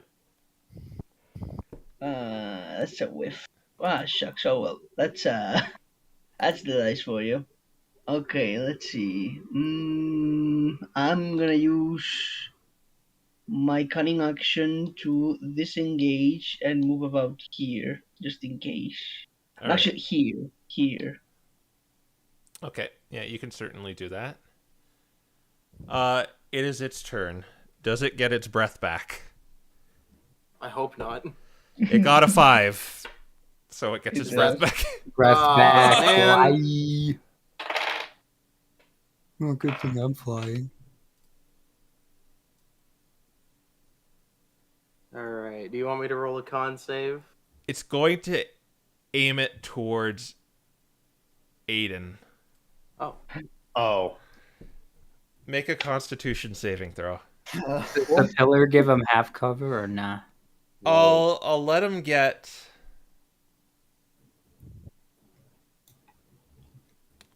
I'll let you add 2 to it. Okay, so that's on top of my con throws already, which is nice. Thank goodness this is a saving throw. Don't jinx it, man. You're jinxing it. I'm sorry. It's okay. You're gonna I'm fine. feel the wrath of the ice That's a type. 20. now. Nice. All right, so you'd only take half damage from this. I should really You're just. gonna take 15 damage. I should really just roll this in the chat, but I never get to hear the satisfying clicky Yeah, clack. roll the dice. Gotta feel that dice clattering Feel serotonin. it. Feel the Yeah. power. All right, so the trick is to put all the 10s together. So we got 20. We got 30. And we got 42. Oh, So gosh. 21 damage, cold damage coming your way. Oh. That hurts. I'm still up, Yeah. but that hurts. So you just feel this blast of cold air just shoot past you, and it's very similar to the Glaceon, but this is much worse. Just icicles form on your body, and you just feel like your soul's being sucked out by this cold. It's probably chattering considering he's already been dealing with the cold today. All right, we go to Sinbad. All right. I'm going to cast Aura of Vitality, which will Okay. allow me to fly into cover so he can't do that again. At least Okay. that me. And I'm going to use my bonus action to Aura of Vitalitify Sigurd. All right. So Whoa. like it's 2d6. Yeah. You get 6. All right. All right. Nice. At the end of your turn, is that the end of your turn? Do I have any cool reactions I can do? No. All right. It's going to use its legendary action to try and break the grapple. Okay, it got a decent one this time. Oh, Roll, no. roll. It got 7. Aw. Well, I didn't get a 7. Yeah. Okay. Got So, more. so it is stuck there. Okay. All right. We go to your turn then. All right. So Sigurd is going to take out his own immovable rod, while like one hand on the dragon, the other like kind of like at the base of its neck, kind of holding it to the ground. Yeah. The other is like reaching into his bag, pulls out the immovable rod. It's bigger now, isn't it? Because it's also Yeah, also I guess big it grows size. with you. Yeah, and he's gonna Lord. place it on the Salamance's back, in between its wings, and activate it. All right, so it's kind of pinned down in 2 places right now then. Yes. All right, you do that. I'm not going to have you do a check for that. It might be a little hard with it kind of thrashing around a bit, but I'll just let you have it. All right. All right. And then, is there anything else I want to do, like bonus action style? Yeah, actually. What's it called? Second wind. All right, get that health back. Yeah. All right, legendary action again to try and break out. Got a nat 1, never mind. Do I even need to roll? I have a modifier of 6. Yeah, because you're going to get it no matter what. Yeah, okay. All right, sure. We go to the top of the round with Sabrina. Gonna be needing another use for that neck. All right. She's going to use magic missile, and for flavor, she's aiming for the head. All right, are you juicing it up with the wand? She's going to be casting it at base level. All right, so just the 3. Mm-hmm. All right. Just tell me the damage because it does not have. Pew! Pew! 8 force damage. All right. So three needles streak across the sky and hit this thing at the same time. It's gonna use its last legendary action to try and break out again. Okay. I got a. That would be a 23 with one, and a 16 with the other. So I guess we're using the 16. All right. Oh, it might break out. It might. Yeah, it Whoa. broke out. Okay, so you finally lose your grip on it, but it's still pinned down by the It's rods. still pinned down, yeah.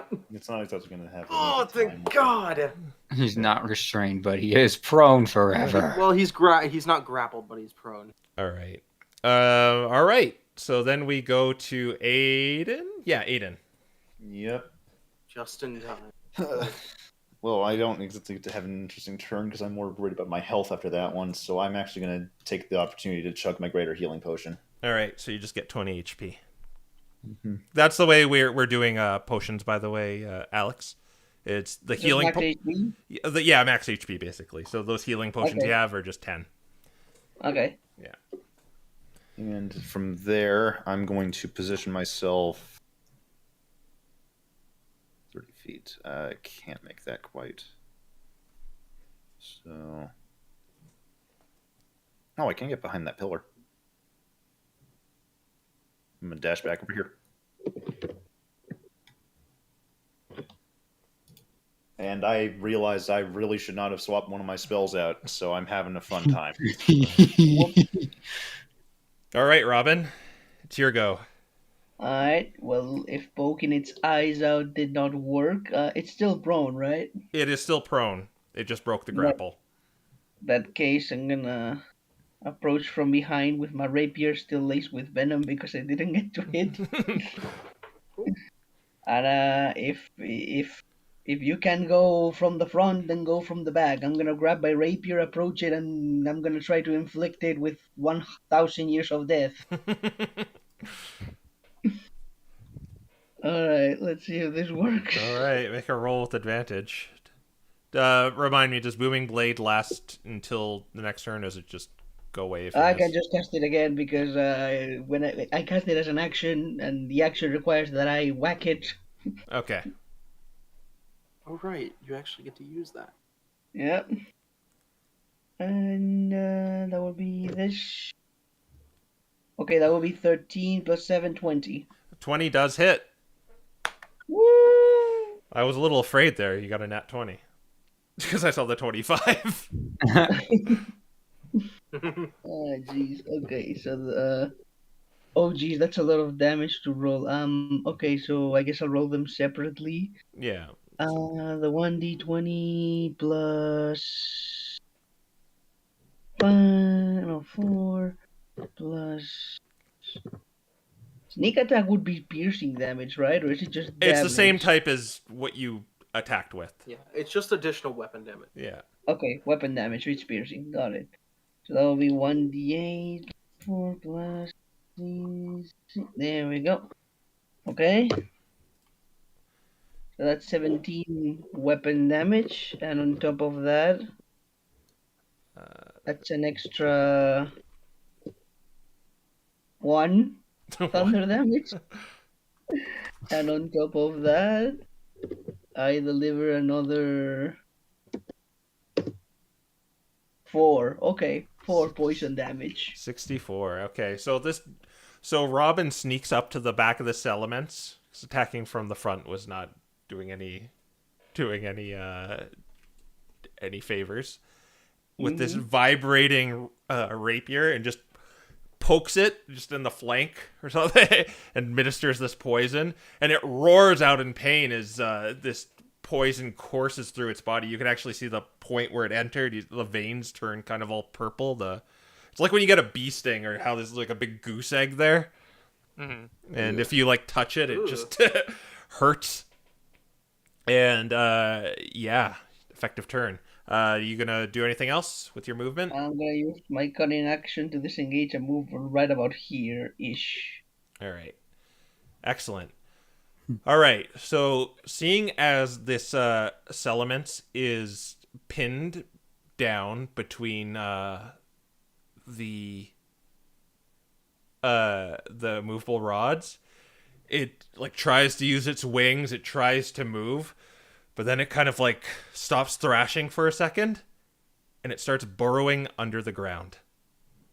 He's moving. That makes it damage. Yeah. Opportunity attack. So he's going to take the booming blade damage and an opportunity from Sigurd, if Sigurd so pleases. Yeah, he'll go ahead and do that. All right. Alright, don't fail me now, dice. This is where we start playing the horror music. Shriek, shriek, shriek, shriek. 24 to hit. 14 thunder damage. All right, 14. That will bring you to 78, my friend. And that does hit Sigurd. That will hit. Sorry, I'm just like double checking that I don't have anything extra. Yeah, because it's not grappled or anything. Yeah. But it does do right because Giant's Might. Yeah. Because this is wait, is that on my turn? On each of your turn? Okay, never mind. Sorry, I almost used great sword damage. 9 damage. Wow, max damage. Ooh, good job. 87. It is bloodied. Oh. Cool. All right. It's going to burrow 20 feet down. Down. Oh, I don't like the sound of that. Yeah. I mean, can't we just follow him in his hole? Did he go straight down? He went diagonal. Yeah, he kind of went diagonal.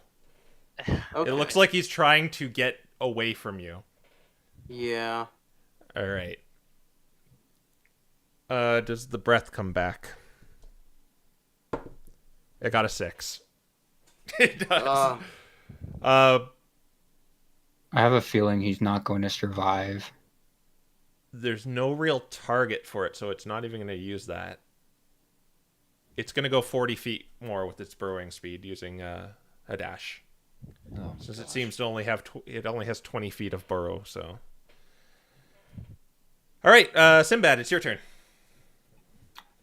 So there's just a pit.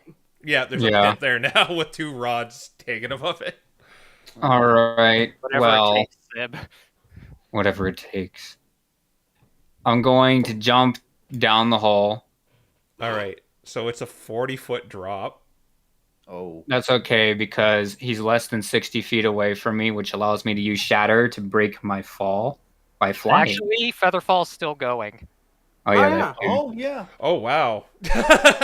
Actually, new plan. I jump down, and once I have line of sight with him, I blast him with the Shatter and fly out of the hole.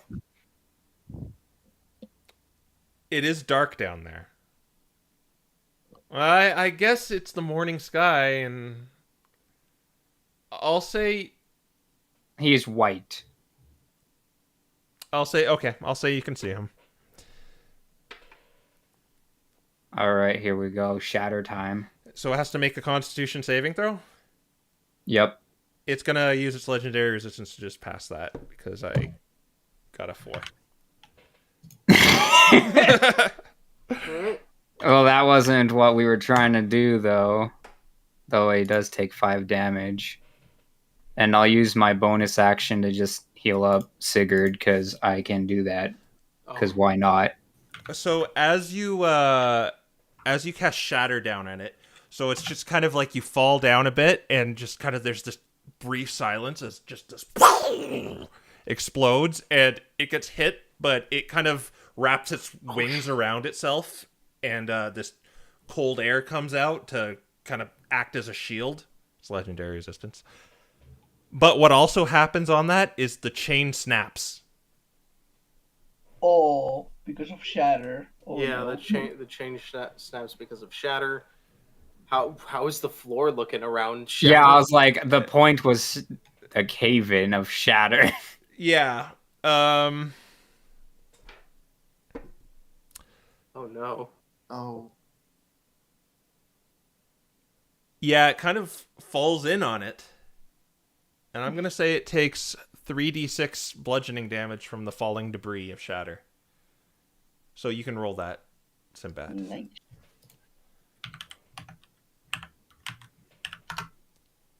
$12. That is 104. All right. So you can't really see it as well anymore, but yeah. It is going to use its legendary action to burrow 24 more feet. 20 more feet. So it's 60 feet down. So I guess the displacement would happen so you could kind of see it again. But it's down 60 feet. And it's kind of like slowly slogging, trying to get away, digging away from you. Sigurd, it's your turn. Shoot, what am I gonna do? You How can how fly bad? 120 feet. Yeah, I can fly 60 feet down into the hole. just, Um, just grab his face and say no burrowing. Yeah. Yeah. Grab it by the tail. You know what? Yeah, he's gonna fly down.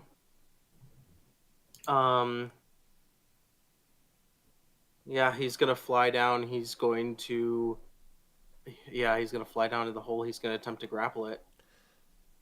All right. So your fly speed is 60? Yeah. Yeah, then you can just make it right to it, and you can attempt to grapple again. This time not at Okay. disadvantage, It is not a disadvantage. but it got a... well, I won't say what it got. Well, I got a crit. Well, it, So- it got a 7. Ah.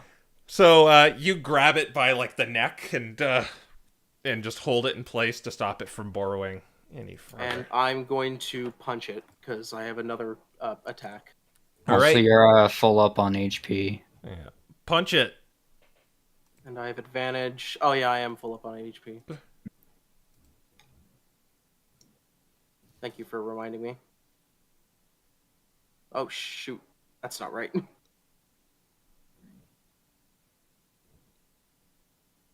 I have advantage. Oh no, I don't because it's not. It's not prone, no. It's not prone. And then it's grappled. So let me double check some. I'm sorry that I don't have this written down. What did you do wrong on that that nat 20 roll? What? Did you get a nat 20? No, I got a nat 20 on the grapple. Ah, okay, Yeah. I see. All right. No, I just realized I don't have advantage because it's not prone. It's just Yeah, its movement speed is 0 now. it's just movement speed is 0. Right, because it's grappled. Oh wait, that's at the start of my turns. Never mind. Yeah. Okay, so D roll 2d6 plus 3. 9 damage. Oh, that's a big punch. Ah, could have been bigger. So, I think I flavor enough of the finishing blows. So, what happens here, Sigurd? Okay. So Sigurd just actually, yeah, what Sigurd does is he just kind of you see the salamence is just burrowing down. Sigurd just flies straight down this hole, grabs it by the neck, and just kind of drags it against the wall as it brings it up. Yeah, like Ridley Samus style. Yeah, basically. Ironic. Dang. And by the time and then he kind of just tosses it onto the ground. He kind of sets it onto the ground in front of them. And by the time that happens, it is already. Yeah, and you did not kill it because you're Sigurd. I Right? did not kill Yeah. So what I like to think happens is you like dive down this hole, you hear a bunch of roars and like just a struggle, then you see like the Salamance's head poke up, and then you see like the body flop onto the ice above. And I Kind of think climbs out even though he's flying. yeah. And I think that's where we'll end things. So, how many more aura vitalities do I have? You have it for a lot. minute, so you have like only one turn went by, so you can use it like 9 more times. Yeah, because I was just gonna spam them on Aiden until he's healed up. Oh, I was. Yeah, I'll just say that happened. When I deal with Aura Vitality, I'm just like, whatever, everyone's filled up, because you're just gonna sit there using your bonus action. Yeah. I did not expect the fight to go like that. Oh, No. that makes the both of us. Why did I think I had you all placed at the front door there? That's fair. Like the trap ice that would wake it up, and the doors that would creak when you open them. Oh well, still that's a fun. I'm like happy you circumvented it. I can swallow my pride, and I'm like glad you had a good time with it. The Monster Hunter approach. Just, Yeah. be sneaky. Yeah, we did kind of do Didn't that. even need to use the poisons that I thought you'd need to use. Yeah, I when got you- really scared about it burrowing, honestly. Yeah. To be honest, I was like, okay, how is it gonna get out of this? And I realized that. Okay, spoiler alert: the young white dragon has a burrow speed. Whoa. Yeah, I think most of the dragons actually do. They have Yeah, a that makes complementary thing. Like I think the red ones have like a climbing speed, and Oh, that's cool. yeah, Huh. yeah. And I thought I'd give it legendary actions and resistances because it's one target. Yeah. Yeah, but yeah, good job nonetheless. And I felt like I was gonna put it at max HP too, and that had just been a slog. No one wants to sit through that. All right, I just put it as default HP. But good job, guys. You didn't really slay the dragon. You KO'd the dragon. Punched it. Yeah. Give it the You did whole- exactly enough HP to Oh my it God. has 100. Yes, we It- broke the That's curse of numbers. 1 HP. Or wait, it has 133. I made a mistake. Oh well, whatever. What's done is done. No. Yeah, On Fireball, that'll solve that. yeah. For humor's sake, would it broken out? Oh, maybe. I got a 20. But whatever. You slayed it. It was weakened from its encounter with Avolition. That's what happened. Yeah, that's the reason. Yeah. All right. Yeah, I think we've talked long enough. And you're gonna decide what you're gonna do with that room over to the right next session. I think we Yep. all know. Yeah. I mean, whatever you're picking, I'm picking 50%. So Yeah. choose wisely. You're cool to come back next session, Alex? Yeah, sure, no problem. Cool. All right. I guess we'll see everyone next Wednesday. Yep. Bye. All right, bye. Bye. Bye, See you. everyone.